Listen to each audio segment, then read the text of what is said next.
தேவ சந்நிதியில் பேசுகிறோம், தேவ சந்நிதியில் பேசுகிறோம், தேவ சந்நிதியில் பேசுகிறோம், தேவ சந்நிதியில் பேசுகிறோம்.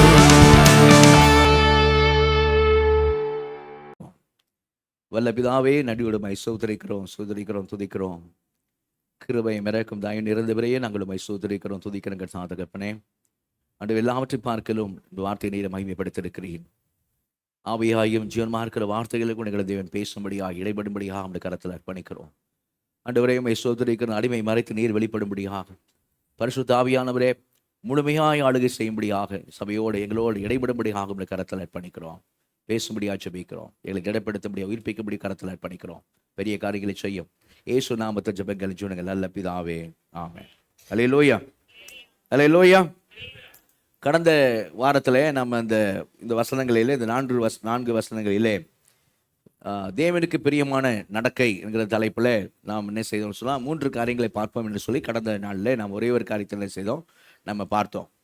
கடந்த நாட்களில் பார்த்ததான அந்த வசனம் என்னன்னு சொன்னால் நடப்பது அப்படிங்கிறதான ஒரு காரியத்தை பார்த்தோம். அதில் 17ஆம் வசனத்திலையும் 18ஆம் வசனத்திலையும் சொல்லப்பட்டிருக்கிறது. ஆதலால் கர்த்தருக்குள் நான் உங்களுக்கு சாட்சியாய் சொல்லி எச்சரிக்கிறது என்னவெனில், மற்ற புறஜாதிகள் தங்கள் வீணான சிந்தையிலே நடக்கிறது போல நீங்கள் இனி நடவாமல் இருங்கள். அவர்கள் புத்தியில் அந்தகாரப்பட்டு தங்கள் இருதய கடினத்தினால் தங்களில் இருக்கும் அறியாமையினாலே தேவனுடைய ஜீவனுக்கு அந்நியராக இருந்து அப்படின்னு பார்க்கிறான். அப்போது நடப்பது அப்படிங்கிறதான ஒரு காரியத்தை, தேவனுக்கு பிரியமான நடக்கை என்கிற தலைப்பில் நம்ம கடந்த வாரம் ஒரே ஒரு பாயிண்ட் மாத்திரம் பார்த்தோம். நடப்பதுங்கிறதான காரியத்தை பார்த்தோம். நடப்பதுன்னு சொல்லும்போது இந்த இடத்துல ஆவியானவர் பவுலை கொண்டு நமக்கு ஒரு எச்சரிப்பான ஒரு செய்தியை, ஒரு ஆலோசனையை, ஒரு புத்திமதியை சொல்கிறத பார்க்கிறோம். நம்மை மற்றவர்களோடு கூட, ரட்சிக்கப்படாத புறஜாதிகளோடு கூட, அஞ்ஞானிகளோடு கூட நம்மை ஒப்பிட்டு அவர்கள் எப்படிப்பட்டவர்களாக இருக்கிறார்கள் என்று சொன்னால், அவர்கள் புத்தியிலே அந்தகாரப்பட்டவர்களாக இருக்கிறார்கள். அவர்கள் தங்கள் இருதய கடினத்திலே என்ன செய்கிறார்கள், நடக்கிறார்கள். அறியாமையினாலே அவர்கள் தேவனுடைய ஜீவனுக்கு அந்நியராக இருக்கிறார்கள் என்று சொல்லி, அப்படி 3 காரியங்கள் அவரிடத்துல இருக்கிறது அப்படின்னு சொல்லி அவர்கள் அப்படி நடக்கிறார்கள். ஆனால் நாம் என்ன செய்யக்கூடாது, அவர்களைப் போல நடக்கக்கூடாது என்று சொல்லி கடந்த வாரம் நாம் பரிசுத்த நடக்க வேண்டும் என்று பார்க்கும்படியாக ஆண்டவர் நமக்கு கிருபை தந்தார். அல்லேலூயா, உற்சாகமா சொல்லுமா அல்லேலூயா. இந்த நாளிலே நடப்பிப்பது என்கிறதான காரியத்தை என்ன செய்ய போகிறோம், நாம் பார்க்க போகிறோம். கர்த்தர் நாள் விசேஷமாக நம்மோடு கூட இடைபடுவாராக. நடப்பிப்பது என்று சொல்லும்போது அதில் 19ஆம் வசனத்தை வாசிங்க. 19ஆம் வசனம். உணர்வில்லாதவர்களாய் சகலவித அசுத்தங்களையும் ஆவலோடே நடப்பிக்கும்படி தங்களை காம விகாரத்திற்கு ஒப்பு கொடுத்திருக்கிறார்கள். உணர்வில்லாதவர்களாய் சகலவித அசுத்தங்களையும் ஆவலோடு நடப்பிக்கும்படி அவர்கள், புறஜாதிகள், அஞ்ஞானிகள், ரட்சிக்கப்படாதவர்கள் தங்களை காம விகாரத்திற்கு ஒப்பு கொடுத்திருக்கிறார்கள் அப்படின்னு வாசிக்கிறோம். கவனிங்க, காம விகாரம் அப்படின்ற ஒரு காரியத்தை அங்கே சொல்லப்படுகிறத செய்கிறோம், பார்க்கிறோம்.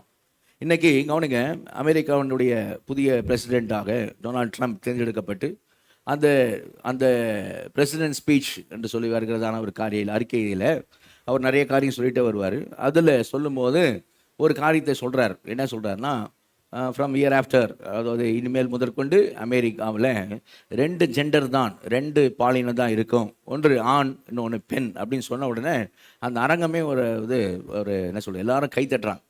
ஓகே, அதாவது கைத்தற்றி சந்தோஷப்படக்கூடிய அளவில் இந்த உலகம் இப்போது என்ன செய்து இருக்குது. தேவன் சிருஷ்டிக்கும் போது மனிதனை ஆணும் பெண்ணுமாய் தானே செய்தார், சிருஷ்டித்தார். சரி, அதைத்தான் அவர் சொல்கிறார். ட்ரம்ப் சொன்னது அதை தான், இனிமேல் தேவன் சிருஷ்டித்த போல இருக்கும். ஆனால் எதுக்கு அந்த கைத்தட்டு அப்படின்னா, அப்படின்னா இப்போ இருக்கிற இந்த காரியங்கள், சரியா, இந்த லெஸ்பியன், கேன்னு சொல்லக்கூடிய எல்ஜிபிடின்னு சொல்லக்கூடிய காரியங்கள், ஆணோடு பெண் பெண்ணோடு, இப்படிப்பட்ட காரியங்கள்லாம் அதிகமாக ரொம்ப அதிகமாக அமெரிக்கா தேசத்தில் அந்த தேசம் பாழாகக்கூடிய நிலைமையில் இருக்கிறதுனால அந்த கைத்தட்டுன்னு சின்ன அரங்கம் முழுவதுமாக கைத்தட்டப்பட்டது. ஏன்னா அப்படியெல்லாம் அங்கே ஆணும் கல்யாணம் பண்ணியிருக்காங்க, பெண்ணும் கல்யாணம் பண்ணியிருக்கிறாங்க, அப்படிலாம் இருந்திருக்கு.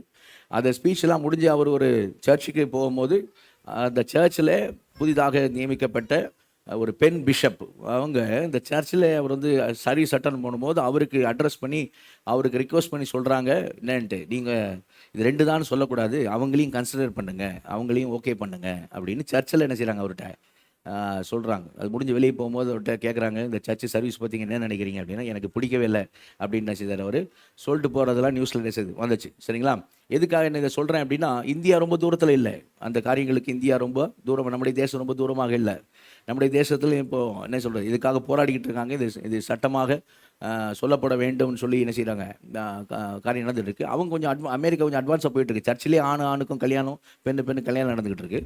இங்கே இந்தியாவில் இப்போ தான் கோரிக்கை வச்சுக்க என்ன பண்ணுறாங்க, போராடிக்கிட்டு இருக்காங்க. ஆனால் இப்போ இந்தியாவிலையும் அங்கங்கே ஆணு பெண்ணு லிவிங் டுகெதர் அப்படி என்ன சேர்ந்து வாடுறது. லிவிங் டுகெதர் கல்யாணமாக ஆண் பெண் மட்டும் வாடுறது இல்லை, ஆணும் பெண்ணும் கூட அப்படி என்ன செய்கிறாங்க, அப்படிலாம் காரியங்கள் இருக்குது. இந்தியாவினுடைய காரியம் என்னன்னு சொன்னால், இந்தியாவில் இப்போது சொல்லப்பட்டிருக்கிற சட்டங்கள் எப்படிப்பட்ட சட்டம்னா, எவ்வளோ மோசமான ஒரு காரியம் பாருங்கள். கள்ள உறவு சட்டப்படி குற்றமல்ல அப்படின்னு சொல்லி சொல்கிற காரியங்களை என்ன பார்க்கலாம். அப்போது நம்ம எந்த மாதிரி உலகத்தில் இருக்கிறோம் அப்படின்னு புரிஞ்சுக்கொள்ளுங்க. இப்போல்லாங்களுக்குள்ள இந்த உலகம் கிடக்கிறதுனா, கள்ள உறவு சட்டப்படி குற்றமல்ல அப்படின்னு அரசாங்கமே சொல்கிற அளவுக்கு என்ன சரி தேசத்துடைய சட்டம், ஜனநாயக தேசத்துடைய சட்டம் இருக்கிறது. ஆனால் வேதம் என்ன சொல்லுகிறது அப்படின்னா, இதே தெசலோனிக்க சபையில் ஒரு அஞ்ஞானிகளை அப்படின்னு சொல்லி பேசும்போது, அங்கே நீங்கள் 1 தெசலோனிக்க 4ஆம் அதிகாரத்துக்கு வரும்பொழுது வேதம் என்ன சொல்லுகிறது பாருங்கள். தேவனுடைய கட்டளை என்னன்னு பாருங்கள். 1 தெசலோனிக்க 4ஆம் அதிகாரத்துக்கு வாங்க. 1 தெசலோனிக்க 4ஆம் அதிகாரத்தில் 2ஆம் வசனத்திலிருந்து வாசிங்க. கர்த்தராகிய இயேசுவினாலே நாங்கள் உங்களுக்கு கொடுத்த கட்டளைகளை அறிந்திருக்கிறீர்களே, நீங்கள் பரிசுத்தம் உள்ளவர்களாக வேண்டும் என்பதே தேவனுடைய சித்தமாய் இருக்கிறது. அந்தபடி நீங்கள் வேசி மார்க்கத்துக்கு விலகி இருந்து நீங்கள் பரிசுத்தம் உள்ளவர்களாக வேண்டும் என்பதே தேவனுடைய விருப்பம், தேவனுடைய சித்தமாக இருக்கிறது. அல்லேலூயா. அதனால அதுதான் நம்மை ரட்சித்த தேவனுடைய சித்தமாக விருப்பமாக இருக்கிறதுனால, அந்தபடி நீங்கள் வேசி மார்க்கத்துக்கு விலகி இருந்து தேவனை அறியாத அஞ்ஞானிகளைப் போல மோக இச்சைக்கு உட்படாமல், அங்க புறஜாதிகள்னு போட்டிருக்கல எபேசியர் 4ஆம் அதிகாரத்தை வாசித்த வசனம், அதே வார்த்தை தான் இங்க போட்டிருக்கு. இந்த அஞ்ஞானிகள்னு போட்டிருக்கு. ஒரே கிரேக்க வார்த்தை தான் பயன்படுத்தப்பட்டிருக்கிறது. தேவனை அறியாத அஞ்ஞானிகளைப் போல மோக இச்சைக்கு உட்படாமல், உங்களில் அவனவன் தன் சரீர பாண்டத்தை பரிசுத்தமாயும் கனமாயும் ஆண்டு கொள்ளும்படி அறிந்து, இந்த விஷயத்தில் ஒருவனும் மீறாமலும் தன் சகோதரனை வஞ்சியாமலும் இருக்க வேண்டும். முன்னமே நாங்கள் உங்களுக்கு சொல்லி சாட்சியாக எச்சரித்தபடியே இப்படிப்பட்ட விஷயங்கள் எல்லாவற்றையும் குறித்து கர்த்தர் நீதியை சரி கட்டுகிறவராய் இருக்கிறார். தேவன் நம்மை அசுத்தத்திற்கல்ல பரிசுத்தத்திற்கே அழைத்திருக்கிறார். ஆகையால் அசட்டை பண்ணுகிறவன் மனுஷரை அல்ல, தமது பரிசுத்த ஆவியை நமக்கு தந்தருளின தேவனையே அசட்டை பண்ணுகிறான். அப்போ சொல்லப்பட்ட காரியம் பாருங்க. இந்த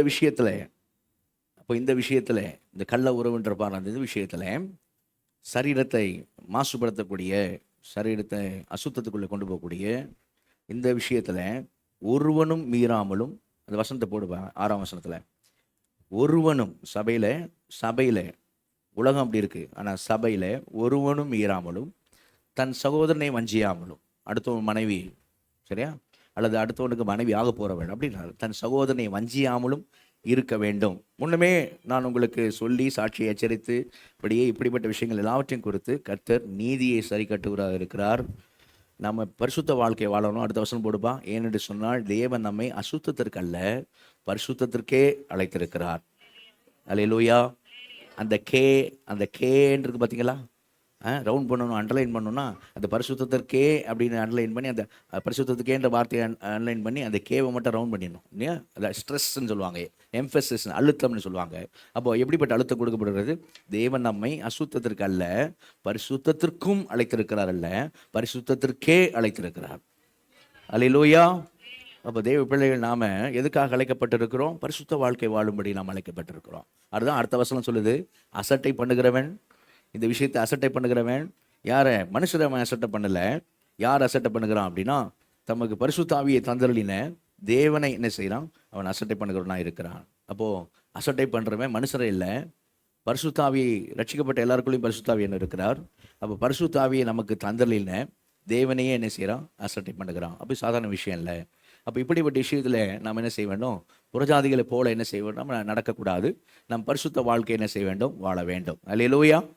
இப்போ இதே காரியத்தை தான் அங்கே எபேசியர் 4:19 வரும் பொழுது அவர் சொல்கிறாரு, உணர்வில்லாதவர்களாய் சகலவித அசுத்தங்களையும் ஆவலோடு நடப்பிக்கும்படி தங்களை காம விகாரத்திற்கு என்ன பண்ணியிருக்கிறாங்க? ஒப்பு கொடுத்துருக்கிறார்கள் அப்படின்னு பார்க்கணும். கவனிங்க, இந்த இடத்துல இந்த வசனம் எபேசியர் போடும். எபேசியர் 4:19 அவர்கள், நல்ல கவனிங்க, அவர்கள் தங்களை காம விகாரத்திற்கு ஒப்பு கொடுத்திருக்கிறார்கள். சரிங்களா? எபேசியர் 4ஆம் அதிகாரத்தில் 19 வசனம் கவனிங்க. அவர்கள் தங்களை காம விகாரத்திற்கு என்ன பண்ணியிருக்காங்க? ஒப்பு கொடுத்திருக்கிறார்கள். அவங்களே தங்களை என்ன செய்யிருக்காங்க, ஒப்பு கொடுத்துருக்காங்க. அப்படி வாசிக்கிறோம். எப்படிப்பட்ட காரியத்திற்கு? காம விகாரமான காரியங்களுக்கு, இயற்கையான ஒரு அட்ராக்ஷனை, அதாவது ஒரு ஈர்ப்பை கணவன் மனைவிக்குள்ள ஆண்டவர் வைத்திருக்கிறார். அப்போ திருமணம் அப்படிங்கிறது பரிசுத்தம் உள்ளது. அல்லேலூயா. வேதம் அதான் சொல்லுது. எபிரேயர் 13ஆம் அதிகாரத்தில் நீங்கள் 4ஆம் வசனம் பார்த்தீங்கன்னா, திருமணம் என்பது எப்படின்னா அது பரிசுத்தம் உள்ளது. சரிங்களா? ஆனால் இந்த திருமணத்துக்கு வெளியில அப்படிங்கிற சொல்கிற காரியங்கள் அசுத்தம் உள்ளது. அப்போ இங்கே என்ன சொல்லப்பட்டிருக்கு? அவங்க அதை பற்றியெல்லாம், தேவனை குறித்தெல்லாம் அவங்க உணர்வு இல்லாதவர்களாக சகலவித அசுத்தங்களையும் ஆவலோடு நடப்பிக்கும்படி தங்களை ஒப்பு கொடுத்திருக்கிறார்கள் அப்படின்னு வாசிக்கிறல. தங்களை சகலவித அசுத்தங்களையும், அது என்ன பவுல் தன் இருதயத்தில் என்னத்தை வச்சு பேசுறாரு? சகலவித அசுத்தங்களையும் அப்படின்னு அவர் எதை சொல்றாரு அப்படின்னா, இதை வேதத்தை கொண்டு தான் நம்ம என்ன செய்ய முடியும், நம்ம அறிந்து கொள்ள வேண்டும். அப்போ இதே சிந்தனையோடு கூட ரோமபுரியில் பரிசுத்தவான்களுக்கு அவர், தேவ பெரியருக்கு அவர் எழுதும் போது ரோம நிருபத்தில் 1ஆம் அதிகாரத்திலே எதனை செய்கிறார், அவர் டீல் பண்றதை எப்படி நம்ம பார்க்க முடியும். ரோமர் 1ஆம் அதிகாரத்துக்கு வருவீர்கள். ரோமர் 1ஆம் அதிகாரத்தில் என்ன என்ன நடக்குது அப்படின்னு சொன்னா 18ஆம் வசனம் வாசிங்க. சத்தியத்தை அநியாயத்தினாலே அடக்கி வைக்கிற மனுஷருடைய எல்லாவித அவபக்திக்கும் அநியாயத்துக்கும் விரோதமாய் தேவ கோபம் வானத்திலிருந்து வெளிப்படுத்தப்பட்டிருக்கிறது. தேவனை குறித்து அறியப்படுவது அவர்களுக்குள்ளே வெளிப்பட்டு இருக்கிறது. தேவனே அதை அவர்களுக்கு வெளிப்படுத்தி இருக்கிறார். போன வாரம் சொன்னேன் இல்லையா? தேவனே அதை வெளிப்படுத்தி இருக்கிறார். எப்படி வெளிப்படுத்தி இருக்கிறார்? எப்படி என்றால், காணப்படாதவைகளாகிய அவருடைய நித்திய வல்லமை, தேவத்துவம் என்பவைகள் உண்டாக்கப்பட்டிருக்கிறவைகளினாலே உலகம் உண்டானது முதற்கொண்டு தெளிவாய் காணப்படும். ஆதலால் அவர்கள் போக்கு சொல்ல இடமில்லை. அதனால் இந்த உலகத்தை பார்க்கும் பொழுது இந்த ஓவியத்துக்கு பின்பாக ஒரு ஓவியர் இருக்கிறார் என்பது உண்மை. அதனால் அவர் போக்கு சொல்ல இடமில்லை. அவர்கள் தேவனை அறிந்தும் அவரை தேவன் என்று மகிமைப்படுத்தாமலும் ஸ்தோத்திரியாமலும் இருந்து தங்கள் சிந்தனைகளினாலே வீணரானார்கள். உணர்வில்லாத அவர்களுடைய இருதயம் இருளடைந்தது. தேவனை அவர்கள் அறிந்தும், நல்லா தெரியும், அவர் தான் எல்லாவற்றும், அவர் தான் எல்லாவற்றும் உண்டாக்கினார். பெரிய மலைகள் அவர் தான் உண்டாக்கினார். இந்த விரிந்து இருக்கிற போர்வை போல இருக்கிற இந்த வானம் அவர் தான் உண்டாக்கினார். பெரிய சமுத்திரம் அவர் தான் உண்டாக்கினார். பெரிய திமிங்கலம் அவர் தான் உண்டாக்கினார். அப்போ அவர் எவ்வளவு பெரியவர் அப்படின்னு அவன் நினைக்கணும். நினைச்சானா என்ன செய்ய மாட்டானா, குட்டி குட்டியா சிலையும் சுரூபத்தையும். அப்போ பெரிய சிலை செய்வானான்னு சொல்லக்கூடாது. சரியா? அப்போ எவ்வளவு அவரை அவரை அவரை என்ன செய்ய முடியாது. மனுஷன் கையிலாம் கட்டப்பட்ட ஆலயத்துக்குள்ள ஒரு வாசம் இருக்க முடியாது. அவர் பெரிய தேவன். அல்லேலூயா. அப்போ அவன் அதை உணரணும். ஆனால் அது வசனம் சொல்லுது, அவன் அப்படி அறிஞ்சும் தேவன் இருக்கிறார், அவர் ரொம்ப பெரியவர் அப்படின்னு தெரிஞ்சும் அவன் என்ன செய்யறான் அப்படின்னா, அவரை ஸ்தோத்திரியாமலும் மகிமைப்படுத்தாலும் தங்கள் சிந்தனையாலே வீணராகிறார்கள். உணர்வில்லாதவருடைய இருதயம் இருளடைந்தது. வாசிக்க 22-23. அவர்கள் தங்களை ஞானிகள் என்று சொல்லியும் பைத்தியக்காரராகி அழிவில்லாத தேவனுடைய மகிமையை அழிவுள்ள மனுஷர்கள், பறவைகள், மிருகங்கள், ஊரும் பிராணிகள் ஆகிய இவைகளுடைய ரூபங்களுக்கு ஒப்பாக மாற்றினார். இப்ப நல்லா கவனிங்க, நான் சொல்ல போறது. அங்க எபேஸ் நிருபத்துல வாசிக்கிறோம், சகலவித அசுத்தங்களை ஆவலோடு நடப்பிக்கும்படி அவர்கள் தங்களை ஒப்பு கொடுத்திருக்கிறார்கள்னு வாசிக்கிறோம். அங்க அது உண்மை, அவங்களே தங்களை ஒப்பு கொடுத்திருக்கிறாங்க. சரியா? இங்க என்ன பார்க்கிறோம் அப்படின்னா, தேவன் என்ன செய்யறாரு கோபத்துல, நான் அழிவில்லாத தேவன், என்னுடைய மகிமை அழிவில்லாதது, அழிவில்லாத தேவனாகி என்ன நீ அழிவுள்ள மனுஷர்கள், பறவைகள், மிருகங்கள், ஊரும் பிராணிகள் இதற்கு ரூபத்துக்கு ஒப்பாக நீ மாற்றி கேவலப்படுத்துறதுனால, நீ அப்படி என்ன பண்றதுனால இது நிமித்தம் நான் உன்னை அசுத்தத்துக்கு ஒப்பு கொடுத்துறேன் அப்படின்னு ஒப்பு கொடுத்துட்றேன். அடுத்த அந்த 24ஆம் வசனம் வாசிங்க. இது நிமித்தம் அவர்கள் தங்கள் இருதயத்தில் உள்ள இச்சைகளினாலே ஒருவரோடு ஒருவர் தங்கள் சரீரங்களை அவமானப்படுத்தத்தக்கதாக தேவன் அவர்களை அசுத்தத்திற்கு ஒப்பு கொடுத்தார். ஒருவர் தங்கள் சரீரங்களை அவமானப்படுத்தத்தக்கதாக தேவன் அவர்களை அசுத்தத்துக்கு ஒப்பு கொடுத்தார். அவரே கொடுத்துறாரு கோபத்துல. சரியா? அவரே. இது எப்படி எப்படி எப்படி ஆண்டவர் எப்படின்னா, ஆண்டவர் வந்து ஒத்து போல, அந்த ஆண்டவர் வந்து இட்ஸ் ஓகே அந்த அர்த்தத்தில் இல்லை. அந்த அர்த்தத்தில் இல்லை. பரிசுத்தமாக இருக்கிறவன் இன்னும் பரிசுத்தமாக இருக்கட்டும், அசுத்தமாக இருக்கிறவன் இன்னும் அசுத்தமாக இருக்கட்டும், இந்த வரேன் நான், அந்த அர்த்தத்தில், அந்த டோன்ல. புரியுதா? அந்த ஒரு இதில் தான் அவர் என்ன செய்யறாரு, ஒப்பு கொடுக்குறார். அசுத்தமாக நீ என்ன கேவலப்படுத்துற? சரியா? இந்தா நான் உன்னை என்ன செய்கிறேன், ஒப்பு கொடுத்துறேன். நீங்கள் அடுத்த வருஷம் வாசிங்க, மறுபடியும் அதே வரும் பாருங்க. தேவனுடைய சத்தியத்தை அவர்கள் பொய்யாக மாற்றி சிருஷ்டிகரை தொழுது சேவியாமல் சிருஷ்டியை தொழுது சேவித்தார்கள். அவரே என்றென்றைக்கும் ஸ்தோத்திரிக்கப்பட்டவர். தேவனுடைய சத்தியத்தை பொய்யாக மாற்றி தேவன் எப்படிப்பட்டவராக இருக்கிறார்? ஆவியா இருக்கிறார், மகிமையுள்ள தேவனா இருக்கிறார். அந்த சத்தியத்தை பொய்யாக மாற்றி அவர்கள் சிருஷ்டிகளை தொழுது சேவியாமல் சிருஷ்டியை தொழுது சேவிக்கிறபடினாலே அவர் என்ன செஞ்சிட்டார்னா, தங்கள் சரீரங்களினாலே ஒருவர் அவமானப்படுத்தத்தக்கதாக, சரி அப்படிதானே, தங்கள் சரீரங்களை அவமானப்படுத்தத்தக்கதாக, தங்கள் சரீரங்களை அவமானப்படுத்தத்தக்கதாக அசுத்தத்துக்கு ஒப்பு கொடுத்தார். எப்படிப்பட்ட அசுத்தங்கள்? சகலவித அசுத்தங்கள். எப்படிப்பட்டது? 28ஆம் வசனம் வாசிங்க. 28. தேவனை அறியும் அறிவை பற்றி இல்ல கொண்டிருக்க 26. இது நிமித்தம் தேவன் அவர்களை இழிவான இச்சை ரோகங்களுக்கு ஒப்புக் கொடுத்தார். மறுபடியும் பாருங்க, தேவன் அவர்களை ஒப்பு கொடுத்தார். தேவன் ஒப்பு கொடுத்தார், அப்படிதான் வாசிக்கிறோம். தேவன் அவர்களை இழிவான இச்சை ரோகங்களை செய்தார், ஒப்பு கொடுத்தார். இது நிமித்தம் அவர்கள் தேவனை தொழுது கொள்ளாமல், அவர் சிருஷ்டிகளை தொழுது கொள்ளாமல், சிருஷ்டிக்கப்பட்டவைகளை தொழுது கொள்வதனால, கேவலப்படுத்துறதுனால, அவரை அவமானப்படுத்துறதுனால அவர் என்ன செஞ்சார்னா, இது நிமித்தம் அவர் என்ன பண்றாருன்னா அவங்களை அசுத்தத்துக்கு செய்றார், ஒப்பு கொடுக்கிறார். பல இழிவான இச்சை ரோகங்களுக்கு ஒப்பு கொடுத்தார். அந்தபடியே அவர்களுடைய பெண்கள் சுபாவ அனுபவத்தை சுபாவத்துக்கு விரோதமான அனுபவமாக மாற்றினார்கள். அது புரியுதா என்னன்னு? பெண்களோட, ஆண்களோட, சரியா, சுபாவத்துக்கு விரோதமா, எகென்ஸ்ட் நேச்சர், இயற்கைக்கு எதிரானது அது, சரியா, அப்படிப்பட்ட காரியத்துக்கு ஒப்பு கொடுத்தார். வாசிங்க. அப்படியே ஆண்களும் பெண்களை சுபாவப்படி அனுபவியாமல் ஒருவர் மேல் ஒருவர் விரக தாபத்தினாலே பொங்கி ஆணோடே ஆண் அவலட்சணமானதை நடப்பித்து தங்கள் தப்பிதத்திற்கு தகுதியான பலனை தங்களுக்குள் அடைந்தார்கள். அவலட்சணமானதை நடப்பிப்பது, அதுதான் இன்றைக்கு நம்ம வார்த்தை கேட்கிறோம். அவங்க அவலட்சணமானதை, சகலவித அசுத்தங்களை அவளோடு நடப்பிக்கிறார். அவலட்சணமானதை நடப்பிக்கும்படி தேவன் அவளை ஒப்பு கொடுத்திருக்கிறார். ஏன்? அடுத்த வருஷம் வாசிக்க. தேவனை அறியும் அறிவை பற்றி கொண்டிருக்க அவர்களுக்கு மனதில்லாதிருந்தபடியால் தகாதவைகளை செய்யும்படி தேவன் அவர்களை கேடான சிந்தைக்கு என்ன செய்தாரு? ஒப்பு கொடுத்தார். அப்படிதான் வாசிக்கிறோம். தேவன் அவர்களை என்ன செய்தார்? ஒப்பு கொடுத்தார். சோதோம் குமராவை அழித்ததான் அதே பாவம் தான் இன்றைக்கு உலகத்துல பெருகிறது. சோதோம் குமரா அக்னியிலான கந்தகத்தினால் அழிக்கப்பட்ட காரியம் ஒன்று, அதுவும் ஒரு காரியம். ஆணோட ஆண், பெண்ணோட பெண், அப்படிப்பட்ட காரியம். அப்ப அதுக்காக சோதம் குமராவை கோவத்துல ஆண்டவர் அக்கினியை கந்தகத்தினால் அழித்தவர். இன்றைக்கே அது பண்ண மாட்டாரு. இன்னைக்கு அவரே ஒப்பு கொடுத்தாருன்னா அவர் ஓகே பண்ணிடல. ஒப்பு கொடுத்தாருன்னா அவர் ஓகே பண்ணிடல. நான் சொன்னது போல எப்படின்னா, வானத்திலிருந்து தேவ கோபம் வெளிப்படுத்தப்பட்டிருக்கிறது. அந்த கோபம் வந்து கொண்டிருக்கிறது. அந்த கோபம் அது ஆண்டவே, அந்த கோபம் வந்து கொண்டிருக்கிறது. வரும் கோபத்துக்கு தப்பித்துக் கொள்ள உங்களுக்கு வழிகாட்டியவன் யார்? யோவான் கேட்டா தெரியுமா? அதுதான். அந்த கோபம் வந்து கொண்டிருக்கிறது, சரியா. அப்போ குமாரன் கோபம் கொள்ளாமல் வாசிக்கிறோம் சங்கீதத்துல, இல்லையா? அப்போ நீங்க அவரை அண்டி கொண்டிருங்கள் வாசிக்கிறோம். அந்த கோபம் புரியுதா, அது வந்து கொண்டிருக்கிறது. அப்போ அவ்வளோ கோபம், அடக்கி வச்சுக்கிற கோபம் எப்படி வருது? பயங்கரமா வருது. எதனால அப்படின்னு சொன்னா, இந்த காரியங்களினால. அப்போ அப்படிதான் சொல்லப்பட்டிருக்கிறது இந்த இடத்துல. அவர்கள் என்ன செய்தார்? தேவன் என்ன செய்தார்? ஒப்பு கொடுத்தார் அப்படின்னு பார்க்கிறோம். இதே போல நீங்க பாத்தீங்கன்னா, ஆண்டவர் வந்து இங்க இந்த மாதிரி அசுத்தங்களுக்கு அவளை ஒப்பு கொடுத்தார். எதனால? இந்த மாதிரி காரணம். அவர்களும் தங்களை ஒப்பு கொடுத்திருக்கிறார்கள். கவனிங்க, அவர்களும் தங்களை ஒப்பு கொடுத்திருக்கிறார்கள். சகல அசுத்தங்கள் அவளோடு நடப்பிக்கும்படி அவர்களும் தங்களை உணர்வில்லாதவர்களாக ஒப்பு கொடுத்திருக்கிறார்கள். தேவன் அவர்களை என்ன செய்திருக்கிறார்? ஒப்பு கொடுத்திருக்கிறார். பார்வோன் தன் இருதயத்தை கடினப்படுத்தினான், தேவன் அவன் இருதயத்தை கடினப்படுத்தினான். புரியுதா? அதான் தேவனுடைய காரியம். புரியுதுங்களா? அப்படிதான் நீங்க அது இதே காரியத்தை இஸ்ரேல் மக்கள் இடத்துலையும் பார்க்கலாம். அப்போஸ்தலர் நடவடிக்கை 7ஆம் அதிகாரத்தில் ஸ்தேவான் பிரசங்கம் பண்ணும்போது அங்கே ஒரு குறிப்பை சொல்றாரு பாருங்க. ஸ்தேவானே சொல்றாரு பாருங்க. 42, 43 வருஷம் வாசிங்க. 41 வாசிங்க. 41. அந்நாட்களில் ஒரு கன்றுக்குட்டியை உண்டு பண்ணி அந்த விக்கிரகத்திற்கு பலியிட்டு தங்கள் கையின் கிரியைகளில் களி கூர்ந்தார்கள். அப்பொழுது தேவன் அவர்களை விட்டு விலகி வானசேனைக்கு ஆராதனை செய்ய அவர்களை ஒப்பு கொடுத்தார். அப்பொழுது தேவன் அவர்களை விட்டு விலகி வானசேனைக்கு ஆராதனை செய்ய அவர்களை ஒப்பு கொடுத்தார். போதும், அவர்களை தேவன் ஒப்பு கொடுத்தார். இஸ்ரேல் ஜனங்களை பற்றி சொல்லியிருக்கு. ஏன்னா அவங்க அப்படி பண்ணனால, சரியா, உடன்படிக்கை செய்துவிட்டு உடன்படிக்கை பிரமாணங்கள் எல்லாம் வாங்கி அதன்படி நடப்போம்னு சொல்லிட்டு, நாங்கள் அதன்படி நடப்போம் அப்படின்னு சொல்லி அவர்கள் மேல ரத்தம் தெளிக்கப்பட்டது. இது ரத்தத்தினாலேயே உடன்படிக்கை என்று சொல்லப்பட்டது.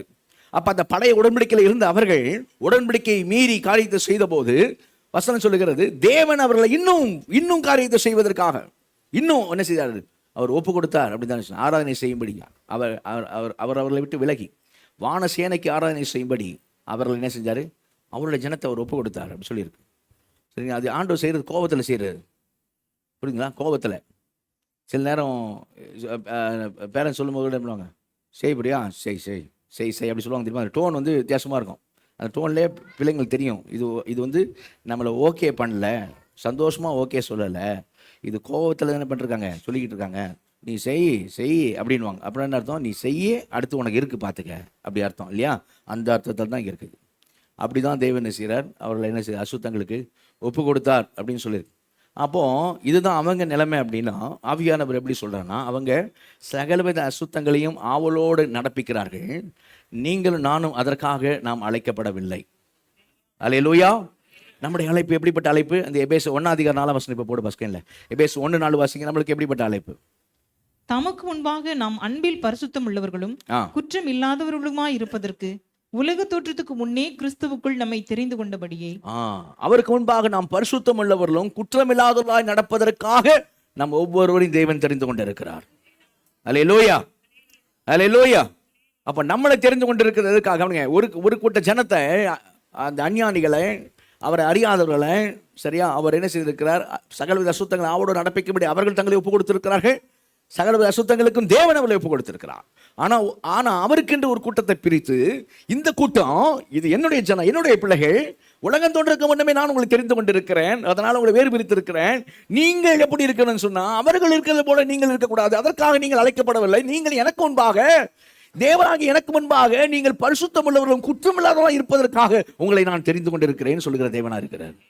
அல்லேலூயா. கவனிங்க. அப்போ ஒப்பு கொடுக்கிறது அப்படின்னா, இன்னைக்கு நீ செய்தி ரொம்ப கவனிக்கணும், சரிங்களா? கவனி அட்டென்ஷன், கவனி. ஒப்பு கொடுக்கிறது அப்படின்னா என்ன அர்த்தம்? அவர்களும் தங்களை ஒப்பு கொடுத்திருக்கிறார்கள், தேவனும் அவர்களை ஒப்பு கொடுத்திருக்கிறார். அப்படின்னா அந்த ஒப்பு கொடுப்பது அப்படிங்கிறது என்னன்னு சொன்னா, அண்டர் ஃபுல் கண்ட்ரோல் அப்படின்னு அர்த்தம். அதாவது அதை மீறி ஒன்றும் பண்ண முடியாது. அவர்கள் நினைத்தாலே கூட அவர்களால் அந்த காம விகாரத்தில் வெளிவர முடியாத அளவுக்கு அந்த காம விகாரம் அவர்களை ஆட்கொண்டிருக்கும். அதுதான் ஒப்பு கொடுத்திருக்கிறது. அவர்களே அப்படி ஒப்பு கொடுத்திருக்காங்க. தேவனும் அவங்களை ஒப்பு கொடுத்துட்டாரு.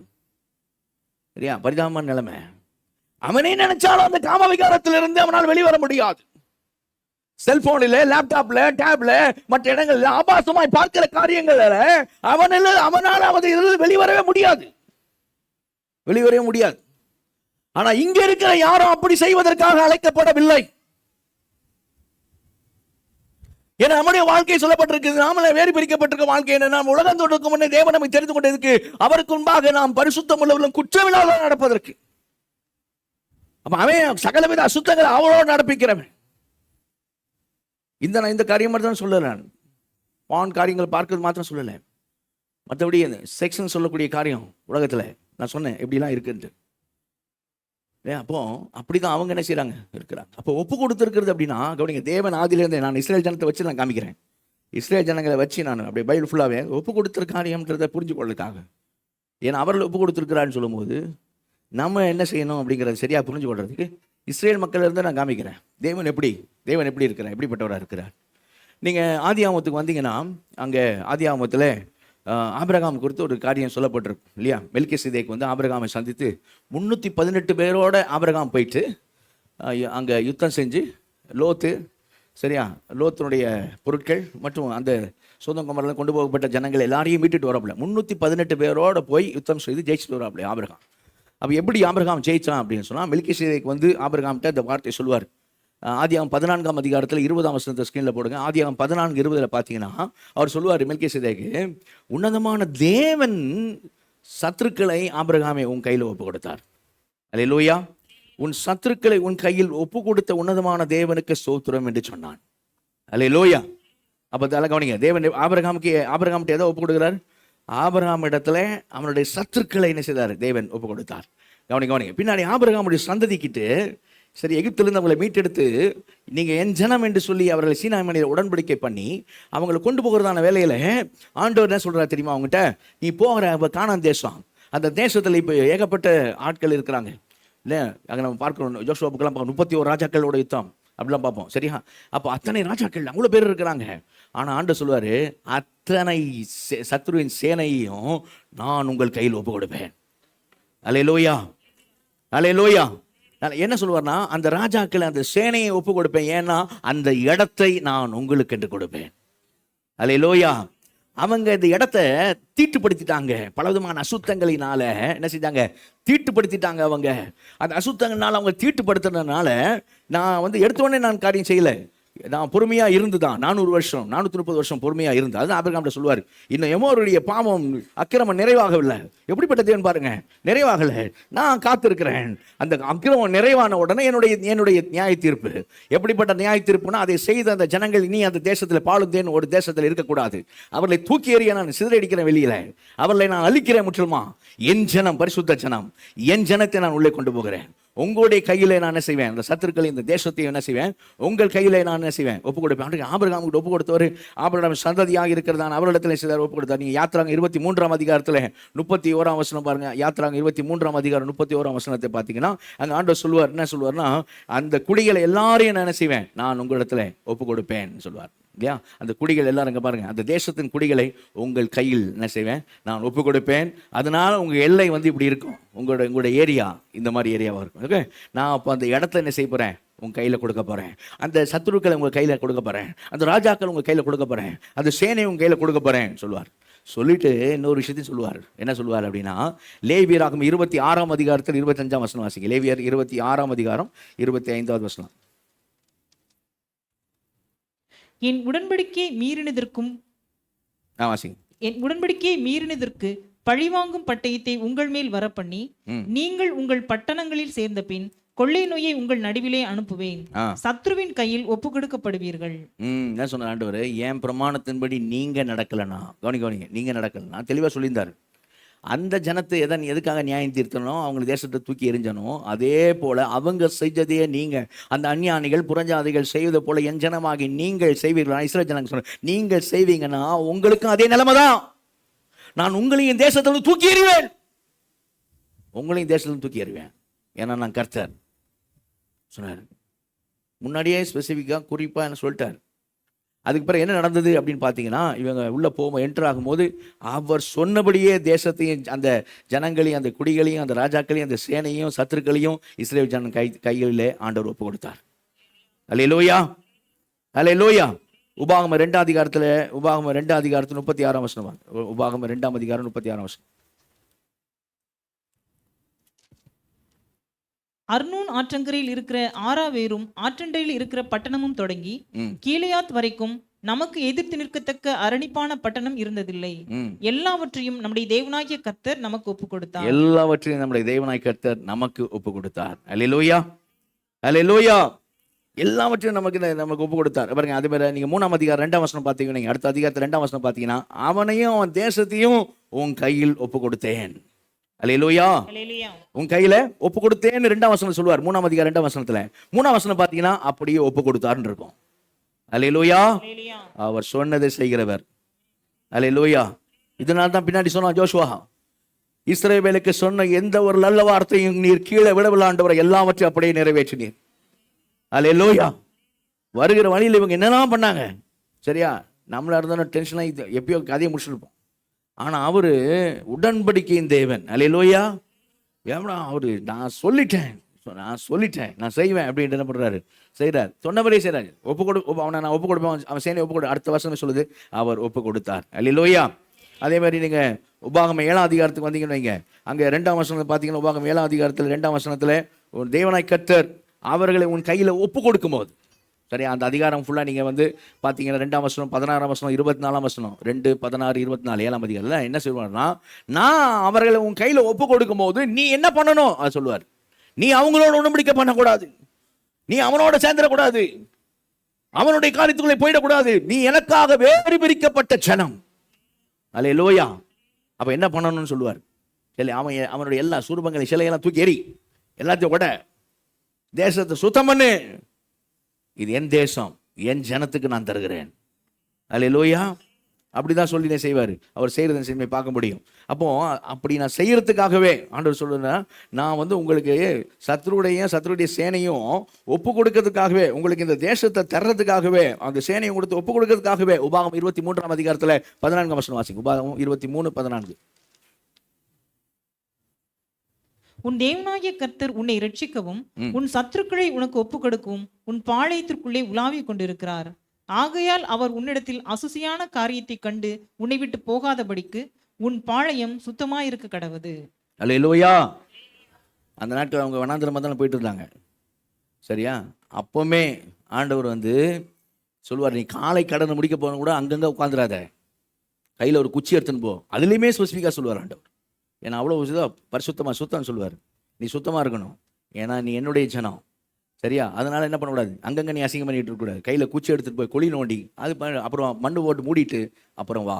ஏன்னா உன்னுடைய பாளையத்தில் நான் உன் மத்தியில் உலாவிக்கிட்டு இருக்கேன், நான் உன் மத்தியில் நடந்துக்கிட்டு இருக்கேன். எதுக்காக உன் மத்தியில் நடந்துக்கிட்டு இருக்கேன் அப்படின்னா, உன்னை ரட்சிக்கவும் உன் சத்துருக்களை உன் கையில் ஒப்பு கொடுக்கவும் நான் உலாவி கொண்டு இருக்கிறேன். அல்லேலூயா. நான் ஓன்ட்ட அசுசியமான காரியத்தை பார்த்து உன்னை விட்டு விலகி நான் செய்யக்கூடாது, நான் போயிடக்கூடாது. இஸ்ரேல் மக்கள் சொன்னது, விலகி நான் போயிடக்கூடாது. அதனால நீ எப்படி இரு, பாளையம் சுத்தமாக இருக்கட்டும். ஏன்னா உன் நடுவில் நான் என்ன செய்வேன், இருப்பேன். நான் உலாவி கொண்டு இருப்பேன். நான் உலாவி இருக்கிற காரணம் என்னன்னா, இந்த சத்துருக்களையும் அவருடைய சேனையும் இந்த தேசத்தையும் என்ன செய்வேன், நான் உன் கையில் ஒப்பு கொடுப்பேன். அல்லேலூயா. ஒப்பு கொடுப்பேன்னு சொன்னார். அவர் அப்படியே ஒப்பு கொடுத்தார். அல்லேலூயா. நீங்கள் அதை நீங்கள் பார்த்தீங்கன்னா யோசுவா 10ஆம் அதிகாரத்துக்கு வாங்க. யோசுவா 10ஆம் அதிகாரத்தில் 8ஆம் வசனம் வாசிங்க. யோசுவா 10ஆம் அதிகாரம் 8வது வசனம். கர்த்தர் யோசுவாவை நோக்கி, அவர்களுக்கு பயப்படாயாக, உன் கைகளில் அவர்களை ஒப்புக் கொடுத்தேன். அவர்களில் ஒருவரும் உனக்கு முன்பாக நிற்பதில்லை. 5 ராஜா சேர்ந்து வரான். டேய், அவங்க இஸ்ரேல் மக்களை ஒருத்தரா நம்ம போனோம்னா தோத்து போறோம், வாங்கடா எல்லாம் சேர்ந்து போவோம், 5 ராஜாக்கள் சேர்ந்து போகலாம் அப்படின்னா பெரிய சேனையா வருது. வாண்ட சொல்றாரு யோசுவாட்ட, பயப்படாத யோசுவா, பயப்படாத. எத்தனை பேர் சேர்ந்து வந்தாலும் சரி, அவர்களை உன் கையில் ஒப்பு கொடுப்பேன். அல்லேலூயா. அவர்களை உன் கையில் என்ன செய்வேன், ஒப்பு கொடுப்பேன். நீங்க 11ஆம் அதிகாரத்தில் 6ஆம் வசனம் வாசிங்க. 11ல் 6வது வசனம். 11ஆம் அதிகாரம் 6ஆம் வசனம். அப்பொழுது கர்த்தர் யோசுவாவை நோக்கி, அவர்களுக்கு பயப்படாயாக, நாளை இந்நேரத்திலே நான் அவர்களை எல்லாம் இஸ்ரவேலுக்கு முன்பாக வெட்டுண்டவர்களாக ஒப்புக் கொடுப்பேன். நாளைக்கு அவர்களை உன் கையில் ஒப்பு கொடுப்பேன். அல்லேலூயா. சொன்னாரா? ஒப்பு கொடுப்பேன் சொன்னார். 8ஆம் வசனம் வாசிங்க. 8வது வசனம். கர்த்தர் அவர்களை இஸ்ரவேலின் கையில் ஒப்பு கொடுத்தார். நல்ல கரங்கு தலையில சொல்லுவோமா? அல்லேலூயா. எப்படி 6ஆம் வசனம் ஒப்பு கொடுப்பேன், 8ஆம் வசனம் ஒப்பு கொடுத்தார். அல்லேலூயா.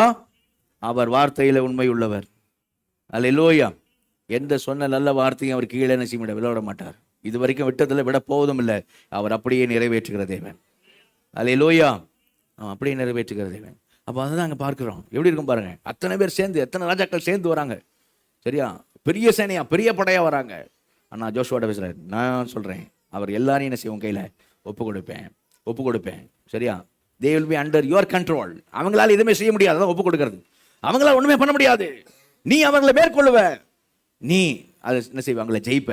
ஏன்னா நான் அவன் என்ன செய்யறேன், அவங்கள உன் கையில செய்யறேன், ஒப்பு கொடுக்குறேன். அப்படி சொல்லி தானே செஞ்சாரு. ஆண்டவர் ஒப்பு கொடுப்பேன்னாரு, ஆண்டவர் ஒப்பு கொடுத்தார். அல்லேலூயா. அல்லேலூயா. அப்போ ஆண்டவர் எப்படின்னா, தன்னுடைய ஜனத்திற்கு, சரியா, ஜனத்துக்கு கையில என்ன செய்தார் அப்படின்னா, சத்துருக்கு எல்லாரையும் என்ன செய்தார், ஒப்பு கொடுத்தார். யோசுவா 21ஆம் அதிகாரம் 44ஆம் வசனம் வாசிங்க. யோசுவா 21:44. கர்த்தர் அவர்களுடைய பிதாக்களுக்கு ஆணையிட்டபடியெல்லாம் அவர்களை சுற்றிலும் யுத்தமில்லாமல் இளைப்பாற பண்ணினார். அவருடைய எல்லா சத்துருக்களிலும் ஒருவரும் அவர்களுக்கு முன்பாக நிற்கவில்லை. அவர்கள் சத்துருக்களை எல்லாம் கர்த்தர் அவர்கள் கையில் ஒப்பு கொடுத்தார். அவர்கள் சத்துருக்களை எல்லாம் கர்த்தர் அவர்கள் கையில் ஒப்பு கொடுத்தார். அல்லேலூயா. கவனி இப்படி கொடுத்தார்ல, ஒப்பு கொடுத்தார். பார்க்குறோம். அவர் சொன்னதை அவர் செஞ்சார். ஆனால் அதே நேரம் அவர் சொன்னார், நீங்கள் என்ன செய்யணும், ஒழுங்காக இருக்கணும்னு சொன்னார். இப்போ யோசுவா டைமுக்கு பிறகு, சரியா, நியாயாதிபதிகள் டைம் ஆரம்பிக்குது. அப்போ நியாயாதிபதி டைமில் தான் இவங்க என்ன செய்கிறாங்க அப்படின்னா, கலகம் பண்ண ஆரம்பிக்கிறாங்க. மற்ற ஜாதிகளை போல இவர்கள் என்ன செய்கிறாங்க, மற்ற காரியங்களை, சிலைகளையும் சுரூபங்களையும் வழிபடுற காரியங்களுக்குள்ளே போகிறாங்க. அப்போது என்ன நடக்குது அப்படின்னா, கொஞ்சம் கொஞ்சமாக அந்தந்த நேரங்களில் ஆண்டவர் என்ன பண்ணுவார், அவர்களை சத்துருக்களுக்கு ஒப்பு கொடுப்பார். அவங்க தேவனே என்ன செய்வாங்க, அபயம் விடுவாங்க. உடனே என்ன பண்ணுவார், ஆண்டவர் மனம் இறங்கிடுவார். உடனே ஒரு ஒரு நியாயாதிபதியான இரட்சகனை நியாயாதிபதி ஆண்டவர் எழுப்புவார். அவன் டைமில் அவன் ஜனங்களை என்ன செய்வான், ரட்சிப்பான், காத்துக்கொள்வான். அவன் மறிச்ச பிறகு மறுபடியும் என்ன பண்ணுவாங்க, மறுபடியும் பழையபடி போவாங்க, ஆண்டவர் கோபப்படுத்துவாங்க. மறுபடியும் ஆண்டவர் கோபப்பட்டு சத்துருக்களை என்ன செய்வார், ஒப்பு கொடுப்பார். இப்படி தான் நியாயாதிபதிகள் புக்கில் என்ன செய்யும், போயிட்டே இருக்கும். நியாயாதிபதி 2ஆம் அதிகாரத்தில் 14ஆம் வசனம் வாசிங்க. நியாயாதிபதி 2:14.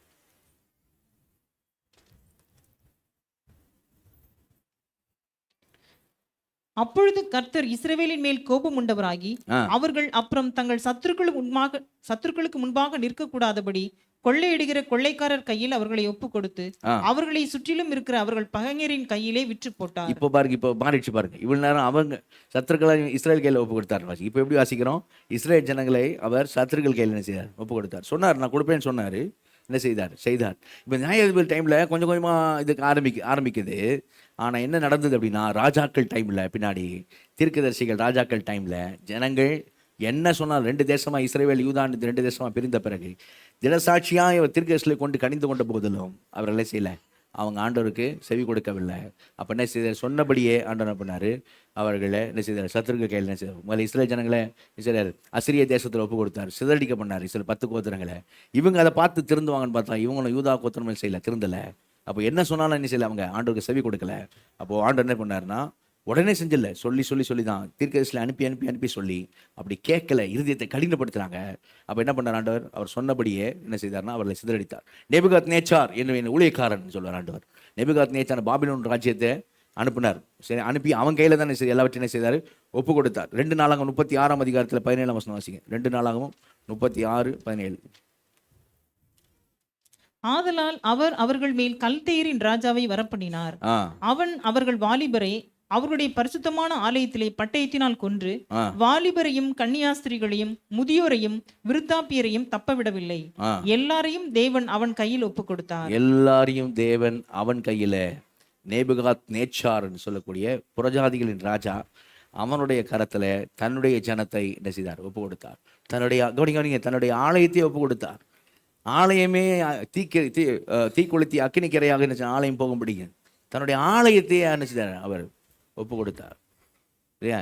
இது என்றென்றைக்கு நான் விரும்பும் இடம், ஸ்தலம்னு சொன்னார். அதே என்ன பண்ணார்? ஒப்பு கொடுத்தார். அப்போது தேசத்தை அவன் கையில் கொடுத்தார், ஜனங்கள் அவன் கையில் கொடுத்தார். காரணம் என்ன? இஸ்ரேல் ஜனங்கள் என்ன பண்ணல அப்படின்னா அவருக்கு பிரியமாக என்ன செய்யலை, நடக்கலை. அதுதான் பின்னாட்களில் சிறையிருப்புலேருந்து வந்த பிறகு நீங்கள் பார்த்தீங்கன்னா எஸ்ரா டைமில், எஸ்ரா புக்கில் நீங்கள் 5ஆம் அதிகாரம் 12ஆம் வசனத்தில் அவங்க லெட்டர் எழுதுவாங்க ராஜாவுக்கு பெர்மிஷன் கேட்டு.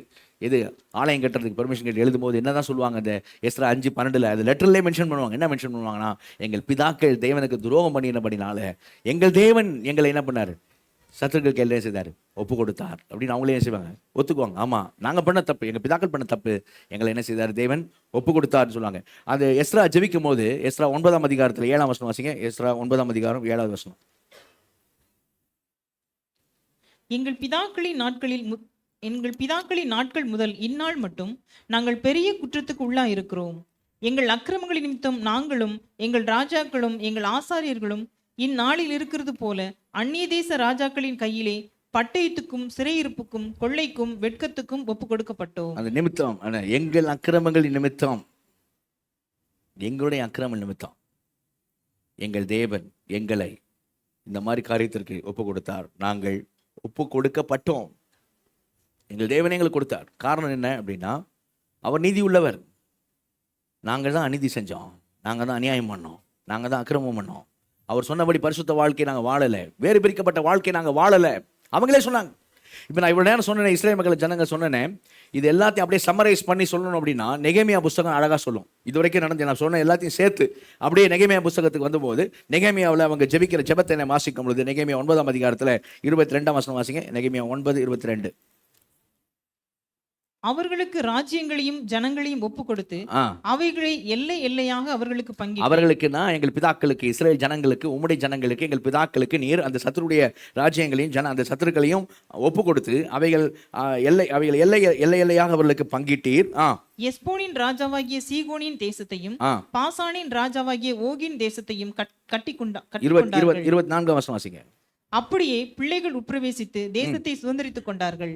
நீர் அவர்களுக்கு முன்பாக தேசத்தின் குடிகளாகிய கானானியரை தாழ்த்தி அவர்களையும் அவர்கள் ராஜாக்களையும் தேசத்தின் ஜனங்களையும் தங்கள் இஷ்டப்படி செய்ய அவர்கள் கையிலே ஒப்பு கொடுத்தார். அதுதான் அண்டர் ஃபுல் கண்ட்ரோல். ஒப்பு கொடுக்கிறதுனா தங்கள் இஷ்டப்படி செய்ய அவர்கள் கையிலே ஒப்பு கொடுத்தீர்.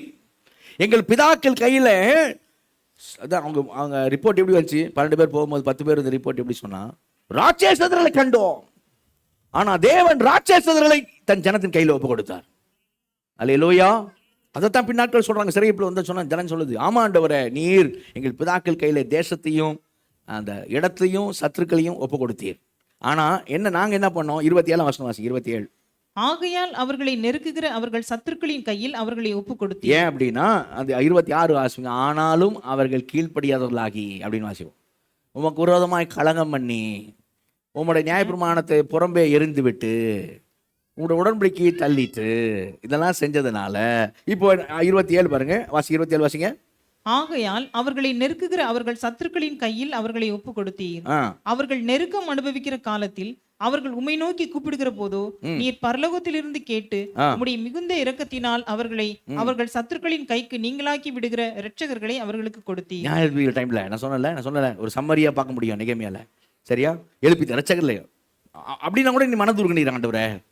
சரியா? உங்களுக்கு வேணும்டா அப்படின்னு விட்டுறல, மனதுருகி இரட்சகர்ல என்ன சொன்னீர்? எழுப்பினீர். ஆனாலும் 30 வருஷம் வாசிங்க. நீர் அநேக வருஷமாக அவர்கள் மேல் பொறுமையா இருந்து உம்முடைய ஆவியினால் பேசின உம்முடைய தீர்க்கதரிசிகளை கொண்டு அவர்களை திரசாட்சியாய் கடிந்து கொண்டாலும் அவர்கள் செவிகொடாதபடியினாலே அவர்களை அந்நிய தேச ஜனங்களின் கையிலே ஒப்பு கொடுத்து. அழகா போட்டிருக்கு பாருங்க, தேவனுடைய நீடிய பொறுமைக்கு சாட்சியான ஒரு வசனம்.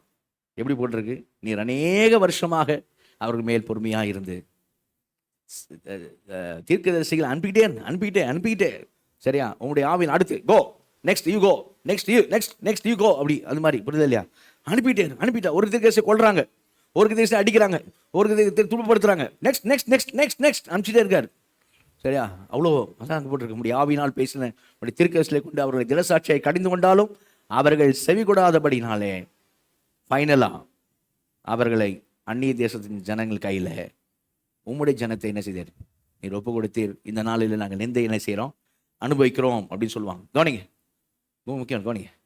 அப்போ இஸ்ரவேல் ஜனங்கள் அதை ஒப்பு கொடுக்கிற காரியத்தில் பார்க்கும் பொழுது முதலாவது அவர்கள் கையில் ஆண்டவர் சத்துருக்களின் ராஜாக்களையும் சத்துருவின் சேனையையும் அந்த விசேஷமான அந்த பாழுந்தேன ஓடுகிற தேசம் அந்த இடத்தையும் அவர்கள் கட்டாத வீடுகளையும் நட்டாத தோட்டங்களையும் இவைகளெல்லாம் கொடுத்து ஆண்டவர் சொன்னாரு, நீங்க பரிசுத்த வாழ்க்கை வாழுங்க, நீங்க வேறு பிரிக்கப்பட்ட வாழ்க்கை வாழுங்க, நான் இவைகளெல்லாம் உங்களுக்கு ஒப்பு கொடுத்திருக்கிறேன், இந்த அருமையான தேசத்தை உங்க கையில் ஒப்பு கொடுத்திருக்கிறேன், இந்த தேசத்துல வாசம் செய்த சத்துருக்களை உங்கள் கையில் ஒப்பு கொடுத்திருக்கிறேன், அவர்களின் ராஜாக்களை நாங்கள் உங்க கையில் ஒப்பு கொடுத்திருக்கிறேன். ஒவ்வொருத்தரும் நீங்க பைபிள் உபாகம்லாம் பார்த்தீங்கன்னா அந்த சீகோன் ராஜா அப்படி ஓக் ராஜானா அவனுடைய பெட் சைஸ்லாம் போட்டிருக்கோம். சரியா?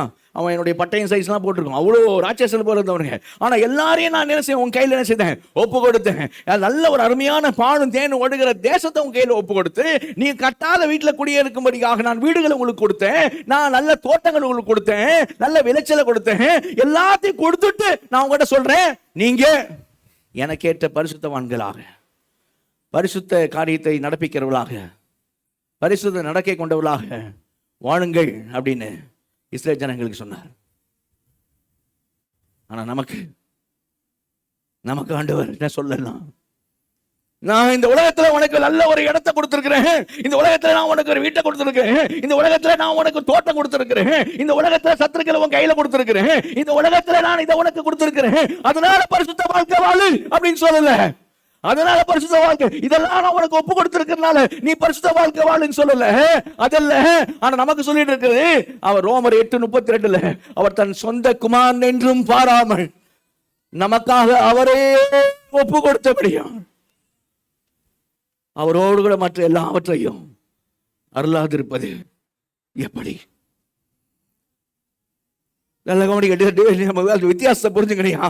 அந்த ஜனத்தை இஸ்ரேல் ஜனத்தை இந்த இடத்தை தந்தேன், வீட்டை தந்தேன், தோட்டம் தந்தேன், சத்துருவை கொடுத்தேன், எல்லா சேனையும் கையில கொடுத்தேன், இதெல்லாம் ஒப்பு கொடுத்துட்டு உன்கிட்ட கேட்டேன், எனக்கு ஏற்ற வாழ்க்கை வாழுன்னு சொன்னேன், பரிசுத்த வாழ்க்கை வாழுன்னு சொன்னேன். ஆனா புதிய ஏற்பாட்டில் இருக்கிற புதிய உடம்புக்கு இருக்கிற தேவ ஜனமே, தேவ பிள்ளைகளே, நம்முடைய காரியம் என்ன? ஆண்டவர் அதை சொல்லல, இப்படி சொல்லல, அவங்க சொல்ல அவருடைய குமாரன் என்றும் பாராமல் தேவன் அவரையும் ஒப்பு கொடுத்திருக்கிறபடினால், குமாரனை நமக்காய் தந்திருக்கிறபடினால் குமாரனை கொடுத்து நீ இறக்க வேண்டிய மறிக்க வேண்டிய இடத்துல, உன் பாவத்துக்கு நீ மறிக்க வேண்டிய இடத்துல ஏன் செல்ல பிள்ளையே கொடுத்து நான் உன்கிட்ட கேட்கிறேன், நீ எனக்கு ஏற்ற வாழ்க்கை வாழு, நான் உன்னை எதுக்காக முன்குறிச்சனோ அந்த வாழ்க்கையை வாழு, அந்த பரிசுத்த வாழ்க்கையை வாழு. உணர்வு இல்லாமல் இருக்கிறாத. வெளியில் இருக்கவங்க உணர்வு இல்லாமல் இருக்கிற அவங்களுக்கு சத்தியம் தெரியாது. தேவன் தன்னுடைய சொந்த குமாரனையே தந்தாருன்னு சத்தியம் தெரியாது. ஆனால் நீ யோசிச்சு பாரு, இஸ்ரேல் ஜனங்கள்லாம் இடத்தை கொடுத்து, அவங்களுக்கு தேசத்தை கொடுத்து, ராஜாக்கள் கொடுத்து, சேனையை கொடுத்து, தோட்டம் கொடுத்து, வீட்டை கொடுத்து, அதெல்லாம் ஒப்பு கொடுத்து நான் கேட்டேன். ஆனால் அவன் நடக்கல, அவன் அப்படி நடக்கல, இஸ்ரேல் ஜனங்கள் நடக்கல. உனக்கு நான் அதை சொல்லலை, உனக்கு நான் சொல்லியிருக்கிறது என் குமாரனையே அவளுக்கு தந்திருக்கிறேன். என் குமாரனையே நான் என் குமாரன்னு பார்க்காம, செல்ல பிள்ளை, நல்ல பிள்ளை, பாமே அறியாத பிள்ளை பார்க்காம, என் பிள்ளை அப்படி பார்க்காம, உன் மேல கொண்ட இரக்கத்தினால் நீங்க அந்த வார்த்தையை, நான் சொல்ற வார்த்தையை நீங்க மனதில் ஏத்துக்கணும், இருதயத்தில் பதிய வைக்கணும். உன் மேல கொண்ட இரக்கத்தினால, அந்த இரக்கத்தினுடைய ஐஸ்வர்யத்தினால, உன் மேல நான் மனதுருகிறதுனால, உன்னை நான் பார்த்த, உன்னை நான் நேசிச்சனால, உன் மேல நான் உலகத்தோடு கொண்ட அந்த பாசத்தினால, இரக்கத்தினால, என் பிள்ளையில பார்க்காம நான் தந்தேன். நீ சகல விதமான அசுத்தங்களை ஆவலோடு நடப்பிக்கிறதுக்காக என் குமாரனை கொடுக்கல, அதுக்காக என் குமாரனை தரல. நீ பரிசுத்த வாழ்க்கை வாழணும்னு தான் என் குமாரனை கொடுத்தேன். நீ வேறு பிரிக்கப்பட்ட வாழ்க்கை வாழணும்னு தான் என் குமாரனை கொடுத்தேன். நீ அவங்கள மாதிரி இஸ்ரேல் ஜனங்களை மாதிரி இருந்துடாத, அல்ல உணர்வில்லாத இருக்கிற அந்த அசுத்தங்களை ஆவலோடு நடப்பிக்கிற அவங்கள மாதிரி இருந்துடாத. நீ என் பிள்ளை, நான் உன்னை தத்தெடுத்திருக்கிறேன். அதனால தான் வசனம் எப்படி வருது நமக்கு, ரோமர் 8 இது சொல்லியிருக்கு. ரோமர் 12:1 என்ன சொல்லி வாசிங்க? ரோமர் 12:1 எப்படி சொல்லி வாசிங்க? அப்படி இருக்க சகோதரரே, நீங்கள் உங்கள் சரீரங்களை பரிசுத்தமும் தேவனுக்கு பிரியமுமான ஜீவ பலியாக ஒப்புக் கொடுக்க வேண்டும் என்று தேவனுடைய இரக்கங்களை முன்னிட்டு உங்களை வேண்டிக் கொள்கிறேன். தேவனுடைய இரக்கங்களை முன்னிட்டு உங்களை வேண்டிக் கொள்கிறேன். இதுவே நீங்க செய்யத்தக்க புத்தி உள்ள ஆராதனை.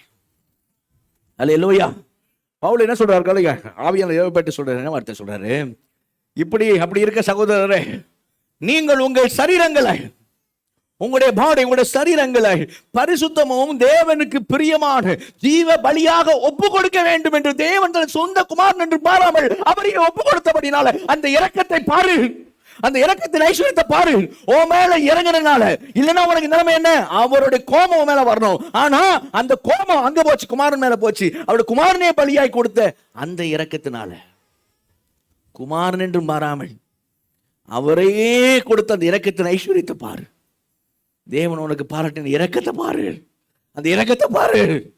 அந்த இரக்கத்தை முன்னிட்டு நீ உன் சரீரத்தை பரிசுத்தமும் தேவனுக்கு பிரியமான ஜீவ பலியாக ஒப்புக்கொடு. அதுதான் நீ செய்யத்தக்க புத்தி உள்ள ஆராதனை. அல்லேலூயா. நீ எவ்வளவு நல்லா பாடுற, எவ்வளவு நிரம்புற, அது இல்லை. உன் ஜீவியத்தை பார்க்குற அவருக்கு பிடிச்ச ஆராதனை எது தெரியுமா? நீங்க கிறிஸ்தவ வட்டாரத்தில் இதெல்லாம் தெரியுதில்ல மக்களுக்கு. ஆராதனை அவங்களுக்கு நடக்குது, அவன் எவ்வளோ திருப்தி ஆகிறான்னு தான் பார்க்குறான். ஆனால் அவருக்கு பிடிச்ச ஆராதனை நம்முடைய வாழ்க்கை. நம்மளோட வாழ்க்கை வசனத்தை நம்ம எல்லாருமே பார்ப்போம். அந்த வசனம் பாரு, இதுவே நீங்கள் செய்யத்தக்க புத்தி உள்ள ஆராதனை அர்த்தம். யோசிச்சு கூட செய், நல்லா யோசிச்சு பாரு அப்படின்னு சொல்லு. புத்தியோட செய், குருட்டாட்டமா இல்லை நான் ஆராதிக்கிறேன் அப்படி கூட இல்லை. புத்தியா யோசிச்சு பாரு, அந்த இரக்கத்தின் ஐஸ்வர்யத்தை பாரு, அந்த இரக்க ஐஸ்வர்யத்தை பாரு. யார் செய்வா? யார் செய்வா? அதுவும் நல்ல பிள்ளைய, செல்ல பிள்ளைய, பாவமே அறியாத பிள்ளைய, ஒண்ணுமே பாவமே செய்யாத பிள்ளைய, மடியில் இருந்த ஒரே பிள்ளைய கொடுப்பா. அப்படி ஒரு பிள்ளை யாருக்கு தருவா? அது பலியாக. பாவிகளும் துரோகிகளும் விரோதிகளும் சத்துருக்குமா இருந்த உனக்காக, நமக்காக எப்படி யார் கொடுப்பா? யார் கொடுப்பா? ஆனா கொடுத்துட்டு தான் சொல்றாரு, நான் கொடுக்க போறேன், நீ செய்யின்னு கூட சொல்லல. நீ ஒழுங்கா இருந்தா நான் கொடுக்குறேன் அப்படி சொல்ல. நீ ஒழுங்கா இருந்தா நான் என் குமாரனை தர சொல்லல, குமாரனை கொடுத்துன்னு சொல்றாரு. எனக்கு ஏற்ற வாழ்க்கை வாழ், நான் உன்னை எதுக்கு வேறு பிரிச்சுக்கலாம், அந்த வாழ்க்கை வாழ். நீ அவன் வேறு பிரிக்காதவன், உணர்வுள்ளவன், சகல அசுத்தங்கள் அவட நடப்பிக்கிறவன். நீ நடப்பிக்காத, என் மனசை வேதனைப்படுத்தாத. அவன் ஒரு பக்கம் என்னுடைய மகிமையை சிருஷ்டிகர் என்ற மகிமையை சிருஷ்டிப்புக்கு என்ன திருப்புறான். என் மகிமைக்கென்று நான் உன்னை உருவாக்கி படைச்சிருக்கிறேன். நீ என்ன செஞ்சிடாத, நீ வேற மாதிரி வாழ்ந்துடாத, அசுத்தங்கள் அவளோடு நடப்பிக்கிற கூட்டமா இருந்துடாத, அப்படி இருந்துடாத. அப்போ தன்னுடைய குமாரனை கொடுத்தார், அவர் தான் ஒப்பு கொடுத்தார். நீங்க அப்போஸ்தலர் பேதுரு பிரசங்கம் பண்ணும்போது என்ன சொல்றாரு? அப்போஸ்தலர் 2ஆம் அதிகாரத்தில் 23ஆம் வசனம் வாசிங்க. அப்போஸ்தலர் 2:23 வாசிங்க. அப்போஸ்தலர் 2:23.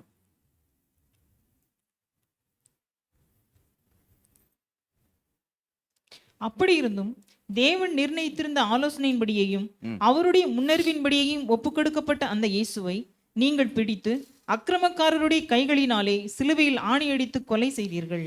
தேவன் ஒப்பு கொடுத்தார். ஒப்பு கொடுக்கப்பட்ட அந்த இயேசுவை தேவனுடைய முன்னறிவின்படியும் அவருடைய ஆலோசனையின்படியும் அவர் தான் கொடுத்தார். அப்படி ஒப்பு கொடுக்கப்பட்ட அந்த இயேசுவை நீங்க பிடிச்சு சிலுவையில் அடிச்சு ஆணியில அடிச்சு சிலுவையில் அவரை கொலை செய்தீர்கள். தேவன் கொடுத்தார். ஏன் கொடுத்தார் நம்ம பார்த்தோம். நம்ம மேல கொண்ட அன்புனால தன்னுடைய குமாரனை கிருபாதார பலியாக ஏற்படுத்தினார். பாவத்தை போக்கும் பலியாக, கிருபாதார பலியாக தன் குமாரனை ஏற்படுத்தினார். அது சிலுவையில் பலியானார அந்த குமாரனோட அன்பு என்ன? அவர் பிதா மேல கொண்ட அன்புனால. எபிரேயர்ல 9 அதிகாரம் 14 வசனம் வாசிங்க. எபிரேயர் 9:14. எபிரேயர் 9:14 வாசிங்க. நித்திய ஆவியினாலே தம்மை தாமே பழுதற்ற பலியாக தேவனுக்கு ஒப்பு கொடுத்த கிறிஸ்துனுடைய இரத்தம் ஜீவனுள்ள தேவனுக்கு ஊழியம் செய்வதற்கு உங்கள் மனசாட்சியை செத்த கிரியைகளற சுத்திகரிப்பது எவ்வளவு நிச்சயம். தம்மை தாமே பழுதற்ற பலியாக தேவனுக்கு ஒப்பு கொடுத்து.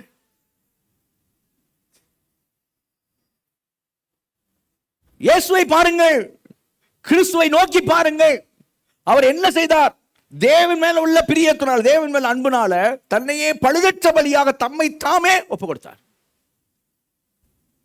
இப்ப நமக்கு வருது வசனம், அவர் தேவனுக்காக மட்டும் ஒப்பு கொடுக்கல. இப்ப வாசிங்க எபேசியர் 5 அதிகாரத்தில் 2 வசனம் வாசிங்க. எபேசியர் 5 அதிகாரம் 2 வசனம். கிறிஸ்து நமக்காக தம்மை தேவனுக்கு சுகந்த வாசனையான காணிக்கையாகவும் பலியாகவும் ஒப்பு கொடுத்து நம்மில் அன்பு கூர்ந்தது போல நீங்களும் அன்பிலே நடந்து கொள்ளுங்கள். நீங்களும் அன்பிலே நடந்து கொள்ளுங்கள்.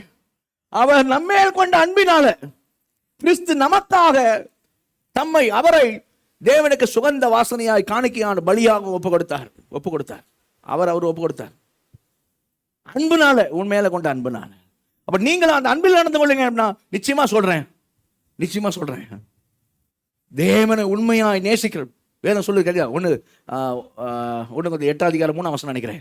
தேவனிடத்தில் அன்பு கூறுகிறவன் தேவனால் அறியப்பட்டிருக்கிறான். தேவனிடத்தில் அன்பு கூறுகிறவன் தேவனால் அறியப்பட்டிருக்கிறான். அவரை ஏமாற்ற முடியாது. அவருக்கு மறைவானது ஒன்றும் இல்லை. அப்ப தேவனிடத்தில் அன்பு கூறுகிறவன் நம்ம உண்மையா நேசிக்கிறோமா இல்லையா? He knows. அவருக்கு தெரியும். யாருக்கு தெரியும்? அவருக்கு தெரியும். நீ உண்மையா தேவனிடத்தில் அன்பு கூர்ந்தினா, அந்த அன்பில் நீ நடப்ப அப்படின்னா நிச்சயமா அவருக்கு பிரியமான நடக்கை நிச்சயமா நம்முடைய வாழ்க்கையில் இருக்கும். அன்பு எப்படி ஒரு கணவனுக்கு மனைவி பிரமாணிக்கமா இருக்கிறாளோ அன்பு நிமித்தமா, எப்படி ஒரு மனைவி கணவன் பிரமாணிக்கமா இருக்கிற அன்பு நிமித்தமா, அப்படிதான் அப்படிதான்.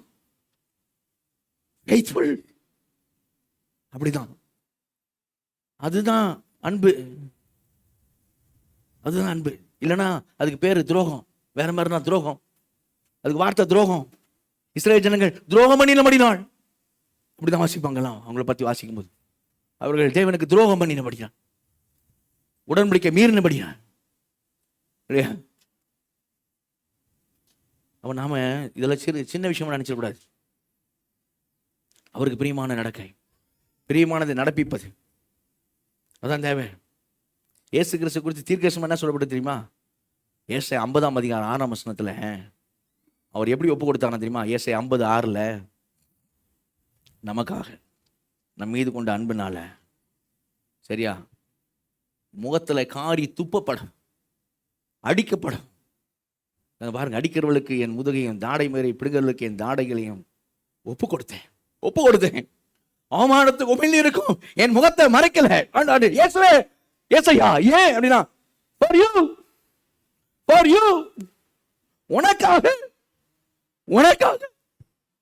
உனக்கு வர வேண்டிய அந்த காரி துப்புறது உனக்கு வர வேண்டியது. நான் ஏத்துக்கிட்டேன். சங்கடப்பட்டு ஏத்துக்கல, சந்தோஷமா என் முகத்தை கொடுத்தேன். நான் பின்வாங்கல. என் பிள்ளைக்காக நான் ஏத்துக்கிறேன்னு ஏத்துக்கிட்டேன். அடிக்கிறதுக்கு என்ன நான் ஒப்பு கொடுத்தேன். என் தாடியை இழுக்கிறதுக்கு நான் அர்ப்பணிச்சேன். தேவகுமாரன் அவரு ஒப்பு கொடுத்தாரு. அவர் ஒப்பு கொடுக்கலன்னு சொன்னியா யாரும் அவர் ஒண்ணும் பண்ண முடியாது. அவரே தான் சத்தமிடாத ஆட்டை போல இருந்தார். ஒரு குற்றவாளியை போ தன்னை ஒப்பு கொடுத்தார். காரணம் யாருன்னா நீ நான் தான் காரணம். நீங்க தான் காரணம், நான் தான் காரணம். நம்ம தான் ரீசன். நம்ம மேல நன்மனம் தான் செஞ்சாரு. இதை செஞ்சுதான் சொல்றாரு, என்ன நான் ஒப்பு கொடுத்தேன் பாத்தியா? இறக்கங்களை முன்னிட்டு ஒன்னு நீ ஒப்பு கொடு, ஒன்னு ஒப்பு கொடு. சகலவித அசுத்தங்கள் ஆவலுடன் நடப்பிக்கிற அவங்கள மாதிரி இருக்காத. Your life is different. நீ வேறு பிரிக்கப்பட்ட வாழ்க்கை வாழ அழைக்கப்பட்டிருக்கான். நீங்க 53ஆம் அதிகாரத்துக்கு 10ஆம் வசனம் பார்த்தீங்கன்னா, ஏசாயா 53:10 வாசிங்க. கர்த்தரோ அவரை நொறுக்க சித்தமாகி அவரை பாடுகளுக்கு உட்படுத்தினார். அவருடைய ஆத்துமா தன்னை குற்ற நிவாரண பலியாக ஒப்பு அவருடைய ஆத்துமா தன்னை குற்ற நிவாரண பலியாக ஒப்பு கொடுக்கும் போது அவர் தமது சந்ததியை கண்டு நீடித்த நாளாய் இருப்பார். கர்த்தருக்கு சித்தமானது அவர் கையினால் வாய். கர்த்தரோ தேவனோ பிதாவாகிய தேவனோ அவரை நொறுக்க சித்தமாகி அவரை பாடுகளுக்கு உட்படுத்தினார். அவருடைய இயேசுடைய ஆத்துமா தன்னை குற்ற நிவாரண பலியாக ஒப்பு கொடுக்கும் போது அவர் குற்ற நிவாரண பலியாக ஒப்பு கொடுத்தார்.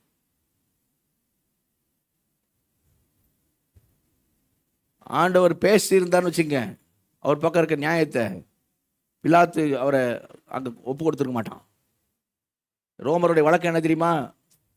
குற்றம் சாட்டப்பட்ட குற்றவாளி அவன்கிட்ட பேசாம விசாரிக்காம அவன் சொல்லாம அவனை என்ன பண்ணக்கூடாது, தண்டனைக்கு உட்படுத்தக்கூடாது. ரோமருடைய வழக்கம். ஆனா வசனம் பேசாத ஆட்டை போல இருந்தார். நீ ஒன்றும் சொல்ல மாட்டியா? அப்படிதான் கேட்டான் பிலாத்து. நீ ஒன்றும் பேச மாட்டியா? நான் நினைச்சா அவனை விடுதலை பண்ண முடியும் தெரியுமா அப்படின்னா. அவர் சொன்னார், உன் கையில் நான் ஒப்பு கொடுக்கப்பட்டிருக்கிறேன். உன் கையில் நான் ஒப்பு கொடுக்கப்பட்டிருக்கேன். என்னோட ராஜ்யம் உலகத்துக்குரியதெல்லாம் சத்தியத்துக்கு சாட்சி சொல்ல வந்தேன். உன் கையில் ஒப்பு கொடுக்கப்பட்டிருக்கேன். நான் அந்த மாதிரி கொடுத்துருக்கேன். எங்கள் அப்பா என்னை உன் கையில் கொடுத்துருக்கிறார். உன் இஷ்டப்படி நீ செய்யறதுக்கு அதான் ஒப்பு கொடுக்கறது. உன் இஷ்டப்படி நீ மனுஷகுமாரன் தேவகுமாரன் எனக்கு நீ செய்யறதுக்கு என்னை ஒப்பு கொடுத்துருக்கேன். காரணம் என்னன்னா, என் பிள்ளைங்க ரட்சிக்கப்படணும். என் பிள்ளைங்க என்னோட மகிமையில் இருக்கணும். என் பிள்ளைங்க பாதாளத்தில் இருக்கக்கூடாது. என் பிள்ளைங்க என்னோட மகிமையில் இருக்கணும். அதுக்காக என்னைய நான் ஒப்பு கொடுத்தேன். அதான் அப்ப இன்னைக்கு ஆவியார் நம்மளோட சொல்றேன்னா, அவரை பாரு, அவரே ஒப்பு கொடுத்தது போல நீ உன்னை என்ன செய்ய ஒப்பு கொடு. எதுக்கு நம்மள எதுக்கு தேவனோட ஒரே பேரான குமாரனே கொடுத்தார்? ஏன் குமாரன் பாராமல் ஏன் கொடுத்தார்? நீ இயேசு கிறிஸ்து ஏன் நமக்காக அவர் ஜீவனே கொடுத்தார்? அவரையே ஏன் நமக்காக கொடுத்தார்? சகலவித அசுத்தங்களை அவரோடு நடப்பிக்கிறதுக்காகவா? அவங்கள மாதிரி நம்ம வாழ்றதுக்காகவா அவரை கொடுத்தார்? எதுக்காக கொடுத்தார்? 1-2 வசனங்கள் வாசிங்க, நம்ம பார்ப்போம். கலாத்தியர் 1ஆம் அதிகாரம் 4ஆம் வசனம் வாசிங்க. கலாத்தியர் 1:4. கலாத்தியர் 1:4. அவர் நம்மை இப்பொழுது இருக்கிற பொல்லாத பிரபஞ்சத்தினின்று விடுவிக்கும்படி நம்முடைய பிதாவாகிய தேவனுடைய சித்தத்தின்படியே நம்முடைய பாவங்களுக்காக தம்மை தாமே ஒப்பு கொடுத்தார். நம்முடைய பாவங்களுக்காக தம்மை தாமே ஒப்பு கொடுத்தார். தேவனுடைய சித்தத்தின்படி நம்முடைய பாவங்களுக்காக தம்மை தாமே ஒப்பு கொடுத்தார். எதற்காக? இப்போது இருக்க இந்த பொல்லாத பிரபஞ்சத்திலிருந்து நம்மை விடுவிக்கும்படி. நல்ல இல்லையா சொல்லுங்க? அந்த பிரபஞ்சத்தோடு கூட நீ ஒட்டி கொண்டு இருக்கிறதுக்காக இல்ல, நீ ஒத்துவா இருக்கிறதுக்காக இல்ல, நீயும் அவர்களில் ஒருவனாக இருப்பதற்காக இல்ல, உன்னை விடுவிக்கும்படி. அல்லேலூயா. வேறு பிரிக்கப்பட்ட வாழ்க்கை நீ வாழும்படி. வசனம் பாருங்க, தம்மை தாமே ஒப்பு கொடுத்தார். For this reason, இதற்காக தீத்து 2ஆம் அதிகாரம் 14ஆம் வசனம் வாசிங்க. தீத்து 2:14. தீத்து 2ஆம் அதிகாரம் 14ஆம் வசனம். 14. அவர் நம்மை சகல அக்கிரமங்களினின்று மீட்டுக்கொண்டு தமக்குரிய சொந்த ஜனங்களாகவும் நற்கிரியைகளை செய்ய பக்தி வைராக்கியம் உள்ளவர்களாகவும் நம்மை சுத்திகரிக்கும்படி நமக்காக தம்மை தாமே ஒப்பு கொடுத்தார். எதற்காக? நமக்கு லைசன்ஸ் கொடுக்கிறதுக்காக இல்ல. சகலவித அசுத்தங்களையும் இனிமே ஆவலோடு நடப்பிக்கலாம். நோ, அதற்காக அல்ல. அவர் நம்மை சகல அக்கிரமங்களில் இருந்து மீட்டு கொண்டு அவருக்குரிய சொந்த ஜனமாக நற்கிரியைகளை செய்வதற்கு, நல்ல வாழ்க்கை வாழ்வதற்கு, சாட்சியான வாழ்க்கை வாழ்வதற்கு, பக்தி வைராக்கியமுள்ளவர்களாக நாம் இருக்க நம்மை சுத்திகரிக்கும்படி, நம்மை சுத்தமாக்கும்படி நமக்காக தம்மை தாமே ஒப்பு கொடுத்தார். அல்லேலூயா. For this reason, வசந்த பாருங்க, for this reason, அதுக்கு தான் ஒப்பு கொடுத்தார். இந்த மாதிரி வாழ்க்கை வாழ்றது, வேறு பிரிக்கப்பட்ட வாழ்க்கை வாழ்றதான் அவரே செய்து ஒப்பு கொடுத்தார். நான் இப்போ நமக்காக ஒப்பு கொடுத்தா நம்ம இண்டிவிஜுவல் லைஃப்பில் பேசணுமா சொல்கிறேன். நம்ம சகல அசுத்தங்களை அவளோட நடப்பிக்கூடாது, பரிசுத்த வாழ்க்கை வாழணும், அதுக்காக ஒப்பு கொடுத்தார். நமக்காக ஒப்பு கொடுத்தார். கலெக்டிவ்லி டோட்டலாக நான் சபையாய் சேர்த்து சொல்லும் போது எப்படி வசனம் எவ்வளோ மகிமையாக இருக்குது தெரியுமா? சபையாய் சொல்லும் போது அந்த எபேசியர் 5ஆம் அதிகாரத்தில் 27ஆம் வசனம் வாசி. எபேசியர் 5ஆம் அதிகாரத்தில் 27ஆம் வசனம். எதுக்கு இயேசு மணவாளன் தன்னையே ஒப்பு கொடுத்தார்? எபேசியர் 5:27. கரைதிரை முதலானவைகள் ஒன்றும் இல்லாமல் பரிசுத்தமும் பிழையற்றதுமான மகிமையுள்ள சபையாக அதை தமக்கு முன் நிறுத்திக் கொள்வதற்கும் தம்மை தாமே அதற்காக ஒப்பு கொடுத்தார். எதுக்காக? எப்படிப்பட்ட சபையை பக்கத்தில், எப்படிப்பட்ட மனவாட்டி நிக்க வைக்கிறதுக்காக, எப்படிப்பட்ட மனப்பெண், எப்படிப்பட்ட பரிசுத்தமும் பிழையற்றதுமான மகிமையுள்ள சபையாக தனக்கு முன்பாக நிறுத்திக் கொள்வதற்காக. அந்த மாதிரி ஒரு அழகான, நான் உருவத்தில் சொல்லல, பரிசுத்தமான உள்ளத்துல பரிசுத்தமான ஒரு மனவாட்டியை, கரைதிரை இல்லாத ஒரு மனவாட்டியை தனக்கு முன்பாக நிறுத்திக்கிறதுக்காக தன்னையே அந்த மனவாட்டிக்காக மணவாளன் இயேசு ஒப்பு கொடுத்தார். அல்லேலூயா. எதுக்காக? அப்போ அதுக்கு தான் ஒப்பு கொடுத்தாருன்னா, லிசன், அதுக்கு தான் ஒப்பு கொடுத்தார் அப்படின்னா அவர் கண்டிப்பா நிச்சயமா தம் பக்கத்துல நிக்கிற அந்த மனவாட்டி சபை எப்படித்தான் நிக்கும்னா, பரிசுத்தமும் பிழையற்றதும் கரைதிரை ஒன்றும் இல்லாத சபை தான் பக்கத்துல நிற்கும். அல்லேலூயா, அல்லேலூயா. அதான் நிற்கும். அப்படிப்பட்ட வாழ்க்கை வாழணும். பிரதான ஆசாரியனுடைய கல்யாணத்தை பத்தி போட்டிருக்கு. இப்போ நமக்கு பிரதான ஆசாரியர் இயேசு கிறிஸ்து. பிரதான ஆசாரியர் கல்யாணத்தை நீங்க பழைய ஏற்பாட்டில் பார்த்தீங்கன்னா அங்க இன்ஸ்ட்ரக்ஷன் கொடுத்துருக்காங்க, யாரை கல்யாணம் பண்ணணும். லேவியராகமம் 21ஆம் அதிகாரத்துவாங்க. லேவியராகமம் 21ஆம் அதிகாரம் 10ஆம் வசனத்தை முந்தின பகுதி வாசிங்க. தன் சகோதரருக்குள்ளே பிரதான ஆசாரியனாக தன் சிரசில் அபிஷேக தைலம். அப்ப யாரை பத்தி பேசுதுன்னா பிரதான ஆசாரியனை பத்தி பேசுது. ஓகே, அந்த பிரதான ஆசாரியன் 13ஆம் வசனம் வாசிங்க. 13. கன்னிகையா இருக்கிற பெண்ணை அவன் விவாகம் பண்ண வேண்டும். யாரை விவாகம் பண்ணணும்? கன்னிகையா இருக்கிற பெண்ணை தான் விவாகம் பண்ண வேண்டும். கற்பு குறைந்தவளை அல்ல, வேசி அல்ல. நீ அடுத்த வருஷம் வாசிங்க. அடுத்த வருஷம். விதவையை ஆனாலும் தள்ளப்பட்டவளை ஆனாலும் கற்பு குலைந்தவளை ஆனாலும் வேசியை ஆனாலும் விவாகம் பண்ணாமல் தன் ஜனங்களுக்குள்ளே ஒரு கன்னிகையை விவாகம் பண்ண. இங்க விதவைன்னு போட்டிருக்கா, லிட்டரலா விதவைன்னு எடுத்துக்கூடாது. என் ஹஸ்பண்ட் இறந்துட்டா அப்ப என்ன ஆண்டவர் மனவாட்டி அண்டு இல்லை, அந்த அர்த்தத்தை சொல்லலை. சரியா? அந்த அர்த்தம் இல்லை. அப்போ விதவையானாலும் கற்பு குழந்தை யாருன்னா, நீ வந்து அந்த பரிசுத்த வாழ்க்கையை வாழ்ற அப்படிப்பட்ட கன்னிகையாக, அந்த அர்த்தத்தை சொல்லியிருக்கு. சரியா? அந்த அர்த்தத்தில் பரிசுத்த கன்னிகையாய் நீ நிற்கிறேன்னா அந்த அப்படிப்பட்ட ஆளை தான், மணப்பெண்ணை தான் பிரதான ஆசிரியர் திருமணம் பண்ணணும். அதனால தான் பவுல் என்ன சொன்னார் தெரியுமா? கொரிந்தியர் சபைக்கு சொல்லும்போது 2 கொரிந்தியர் 11ஆம் அதிகாரம் 2ஆம் வசனம் வாசிங்க. 2 கொரிந்தியர் 11ஆம் அதிகாரம் 2ஆம் வசனம். நான் உங்களை கற்புள்ள கன்னிகையாக கிறிஸ்து என்னும் ஒரே புருஷனுக்கு ஒப்பு கொடுக்க நியமித்தபடியால் உங்களுக்காக தேவ வைராக்கியம் கொண்டிருக்கிறேன். நான் உங்களை கன்னிகையாக கிறிஸ்து ஒரே புருஷன் ஒப்பு கொடுக்கிறேன். கற்புள்ள கன்னிகையாக கிறிஸ்து ஒரே புருஷனுக்கு பிரதான ஆசாரியன் கற்புள்ள கன்னிகையை தான் திருமணம் செய்வார். அல்லேலூயா. கற்புள்ள கன்னிகையாக கிறிஸ்து ஒரே புருஷனுக்கு ஒப்பு கொடுக்க நியமித்தபடியால் தேவ வைராக்கியம் கொண்டு இருக்கிறேன்.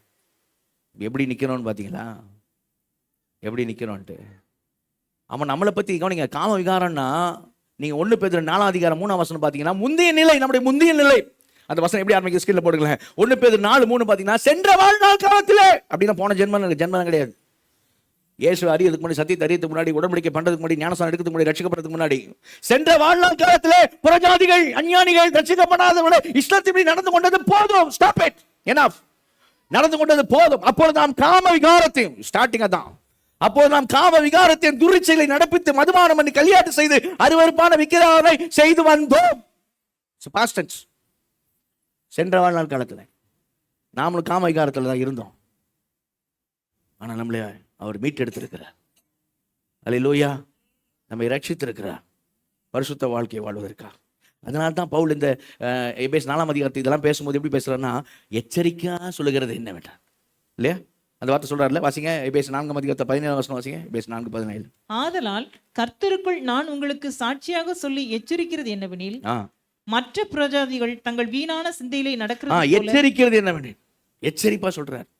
ஏன்னா பிரதான ஆசிரியர் இப்படிதான் கல்யாணம் பண்ணுவாருப்பா, எச்சரிப்பா. கவனிங்க. அப்போ பைபிள் நம்மகிட்ட என்ன எதிர்பார்க்குது? கவனிங்க, முக்கியமான கவனிங்க. பைபிள் இன்னைக்கு நம்மகிட்ட இதெல்லாம் பரிசுத்தமாகுதலை அப்படின்னா ப்ராசஸ். பரிசுத்தமாகுதலை தேவ பயத்தோட பூர்ணப்படுத்த கடவோம். வாசிங்க 2 கொரிந்தியர் 7ஆம் அதிகாரம் 1ஆம் வசனம். 2 கொரிந்தியர் 7:1. இப்படிப்பட்ட வாக்குத்தத்தங்கள் நமக்கு உண்டாயிருக்கிறபடியினால் பிரியமானவர்களே, மாம்சத்திலும் ஆவியிலும் உண்டான எல்லா அசூசியும் நீங்க நம்மை சுத்திகரித்து கொண்டு பரிசுத்தமாகுதலை தேவ பயத்தோட பூர்ணப்படுத்த கடவோம்.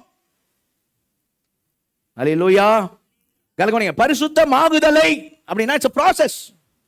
ஆயிட்டே இருக்கு. பரிசுத்தமாகுதலை தேவ பயத்தோடு, அவர் மேல உள்ள ஸ்நேகத்தோடு, அன்போடு, பயத்தோடு, அன்போடு பூர்ணப்படுத்த கடவோம். பூர்ணமாகபடி போ, கடந்து போ.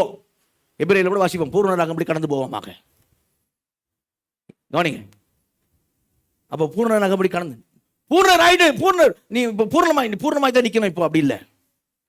சிலர் தான் சொல்றேன்ல, இந்த செய்தி கவனிங்க, இந்த செய்தி யாருக்கு பிடிக்காதுன்னு நான் சொல்லிடுறேன். இந்த செய்தி யாருக்கு பிடிக்காதுன்னா, பூர்ணமாக பரிசுத்தமாகுதலை ப்ராசஸ், பூர்ணமாகும்படி போ. பாஸ்டர் என்ன பிரச்சனை பண்றாரு? பாஸ்டர் பரிசுத்தமாகுதலை பூர்ணப்படுத்த கடவோம். வசனம் தான் சொல்றாரு. வசனம் பரிசுத்தமாகுதலை ப்ராசஸ், அதுல போ, அது ப்ராசஸ் தான் இரு. அதான் பிரசங்கம். இந்த பிரசங்கம் யாருக்கு பிடிக்காது? அதெல்லாம் பரிசேயருக்கு பிடிக்காது. பரிசேயருக்கு என்ன, அவன் எப்படி ஆளுனா, மகா பரிசுத்த ஸ்தலத்தையும் தாண்டி பாளையத்துக்கு புறம்பே இருக்க சாணிக்கிட்ட போயிடுவான். அந்த காளையோடைய சாணி தோலையும் எரிக்கிறதுக்கு சொல்றாங்க, அங்க போயிடுவான். பரிசுத்த ஸ்தலத்தையும் தாண்டி சாணிக்கிட்ட போய் நிற்பான். சாணியில் நின்னா சாணியில் நிற்கிறானோ ஒருத்தன், அவன் பரிசேயர். இந்த பக்கம் ஒரு கூட்டம் இருக்குது, யாரு? பரியாசக்காரர்கள். அவன் இந்த ப்ராசஸ் வரமாட்டான். அவர்தான் எல்லாத்தையும் எனக்கா பண்ணிட்டார்ல, எல்லாரும் எனக்கு செஞ்சுட்டார்ல. அவன் யாரு? இவன் பரிசேயம் கிடையாது, பரியாசக்காரன். இவன் எங்க போவான்? எங்க நிற்பான்? கழுவப்பட்ட பண்டி சேற்றில் பொருள் திரும்ப அப்படின்னு சொல்ல மாதிரி சாக்கடையில் போய் நிற்பான். அவன் சாணியில் நிற்பான், இவன் சாக்கடையில் நிற்பான். நீ எங்க நிற்கிற? சாணியிலையா சாக்கடையிலையா? எங்க நிற்கிற? ஆனா பரிசுத்தமான் எவனோ அவன் சாணியில இல்லையே, சாக்கடையில் இல்லை, அவன் சத்தியத்தில் நிற்பான். நல்லா இல்லையா சொல்லுங்க? சாணியில நிற்க மாட்டான், சாக்கடையில் நிற்க மாட்டான். பரிசுத்தமாகுதலே அவனா பரிசுத்தமான் சத்தியத்தில் நிற்பான். அல்லேலூயா. அந்த ப்ராசஸ்ல இருப்பான். பரிசேயருக்கு பாஸ்டர் என்ன சொல்றாரு அப்படின்னா, பரிசேயருக்கு இந்த செய்தி சந்தேகத்தை உண்டாக்கும், பரியாசக்காரருக்கு இந்த செய்தி சங்கடத்தை உண்டாக்கும். ஏன்னா பரிசுத்தமாகுதல் பூர்ணப்படுத்தணும். அவன் அங்கே இருக்க சாக்கடையில் இருக்க ஆளு, அவனுக்கு சங்கடத்தை உண்டாக்கும். இவன் சாணியில் இருக்க ஆளுக்கு சந்தேகத்தை உண்டாக்கும். ஆனா சத்தியவானுக்கு சந்தோஷத்தை உண்டாக்கும். அல்லேலூயா. உனக்கு என்ன உண்டாக்குது? உனக்கு சங்கடமா இருக்குதா? சந்தேகமா இருக்குதா? செய்தி சந்தோஷமா இருந்துச்சுன்னா நீ சத்தியவான். அல்லேலூயா. நீ பரிசுத்தவான். அந்த ப்ராசஸ்ல இருக்கிறன்னு அர்த்தம். சாணியில் நிற்கிற மாதிரி பேசிக்கிட்டு இருக்காத. நின்னா அங்கே இருப்பேன், இல்லைன்னா சாக்கடையில் இருப்பேன். சாணியில இல்லை சாக்கடையில். ஏன்னா சத்தியத்தில் இல்லை, சத்தியத்தில் நின்னா பரிசையே, இல்லைன்னா பரியாசக்காரன். பரிசுத்தமான நில்லு. பரிசுத்தமாக தேவ பயத்தோடு பூர்ணப்படு. சந்தோஷமா நில்லு. ஏன் சங்கடமா? உனக்கு எதுக்கு சங்கடம்? செய்தி சங்கடம் கொடுக்கூடாது, உனக்கு சந்தேகத்தை உண்டாக்கக்கூடாது. சரியா? இது சந்தோஷப்படணும். எஸ், தேவன் எனக்கு எவ்வளவு பெரிய காரியத்தை செஞ்சிருக்கிறாரியா. என்னதான் யோசிக்கணும்? நம்ம ஒரு காரியம் சொல்லி முடிச்சிடறேன். என்னதான் யோசிக்கலாம்? இந்த பரிசுத்த நடக்கையில், இந்த ப்ராசஸ்ல, இதுல அவர் யாரை வேணாலும் நிற்க வச்சு நடக்க வைக்க முடியும்.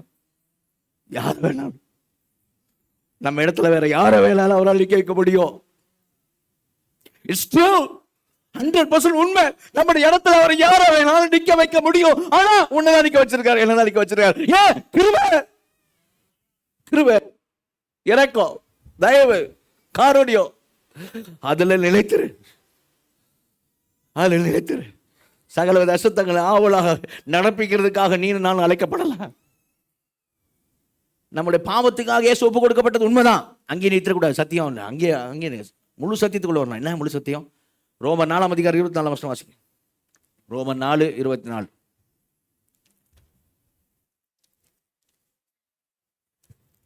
நம்முடைய கர்த்தராகிய இயேசுவை மரித்தோரிலிருந்து எழுப்பினவரை விசுவாசிக்கிற நமக்கும் அப்படியே எண்ணப்படும். அடுத்த வசனம். அவர் நம்முடைய பாவங்களுக்காக ஒப்பு கொடுக்கப்பட்டும் நாம் நீதிமான்கள் ஆக்கப்படுவதற்காக எழுப்பப்பட்டும் இருக்கிறார். நாம் நம்முடைய பாவத்துக்காக ஒப்பு கொடுக்கப்பட்ட உண்மை, நாம் நீதிமான்கள் ஆக்கப்படும்படியாக எழுப்பப்பட்டும் இருக்கிறார். அல்லேலூயா. எழுப்பப்பட்டிருக்கிறார். எதுக்காக? நீதிமான் ஆக்கப்பட்ட, நம்ம நீதிமான்கள் ஆக்கியிருக்கிறாரு. நீதிமானான நீ அந்த நீதியின் பாதையில் நட. அல்லேலூயா. இங்க நிறுத்துவோம். மூன்றாவது காரியம் நடக்கையில் நடப்பது, நடப்பிப்பது. மூன்றாவது நாம் நடத்தப்படுவது. அதை நம்ம அடுத்த வாரம் செய்வோம், பார்ப்போம். நான் இன்னைக்கு கேட்ட செய்தியை இறுதித்த நாளத்தில் பதிய வைப்போம். நம்ம எல்லார்ட்டையும் சாய்ஸ் இல்லைங்க, சாய்ஸ் இல்லை. நீங்கள் செய்யுங்க, நீங்கள் உங்களால் முடியாது, உனக்கு கஷ்டமா மகளே, நீ வேண்டாம், நீ செய்ப்பா, நீ செய், நீ வேணாம்ப்பா, கஷ்டப்பா உனக்கு. சாய்ஸ் இல்லை, சாய்ஸ் இல்லை. எல்லாரையும் அவர் இரக்கம் எல்லாரும் கிடைச்சிருக்கு. இரக்கங்களை முன்னிட்டு உங்கள் சரீரங்களை தேவனுக்கு பிரியமான பரிசுத்த ஜீவ பலியாக ஒப்பு கொடுக்க வேண்டும் என்பதே. ஆனால் அந்த இரக்கத்தை முன்னிட்டு நான் உங்களை வேண்டிக் கொள்கிறேன். அதுவே நீங்கள் செய்யத்தக்க புத்தி உள்ள ஆராதனை. எளிமையாக இருப்போம். ஜெபம்.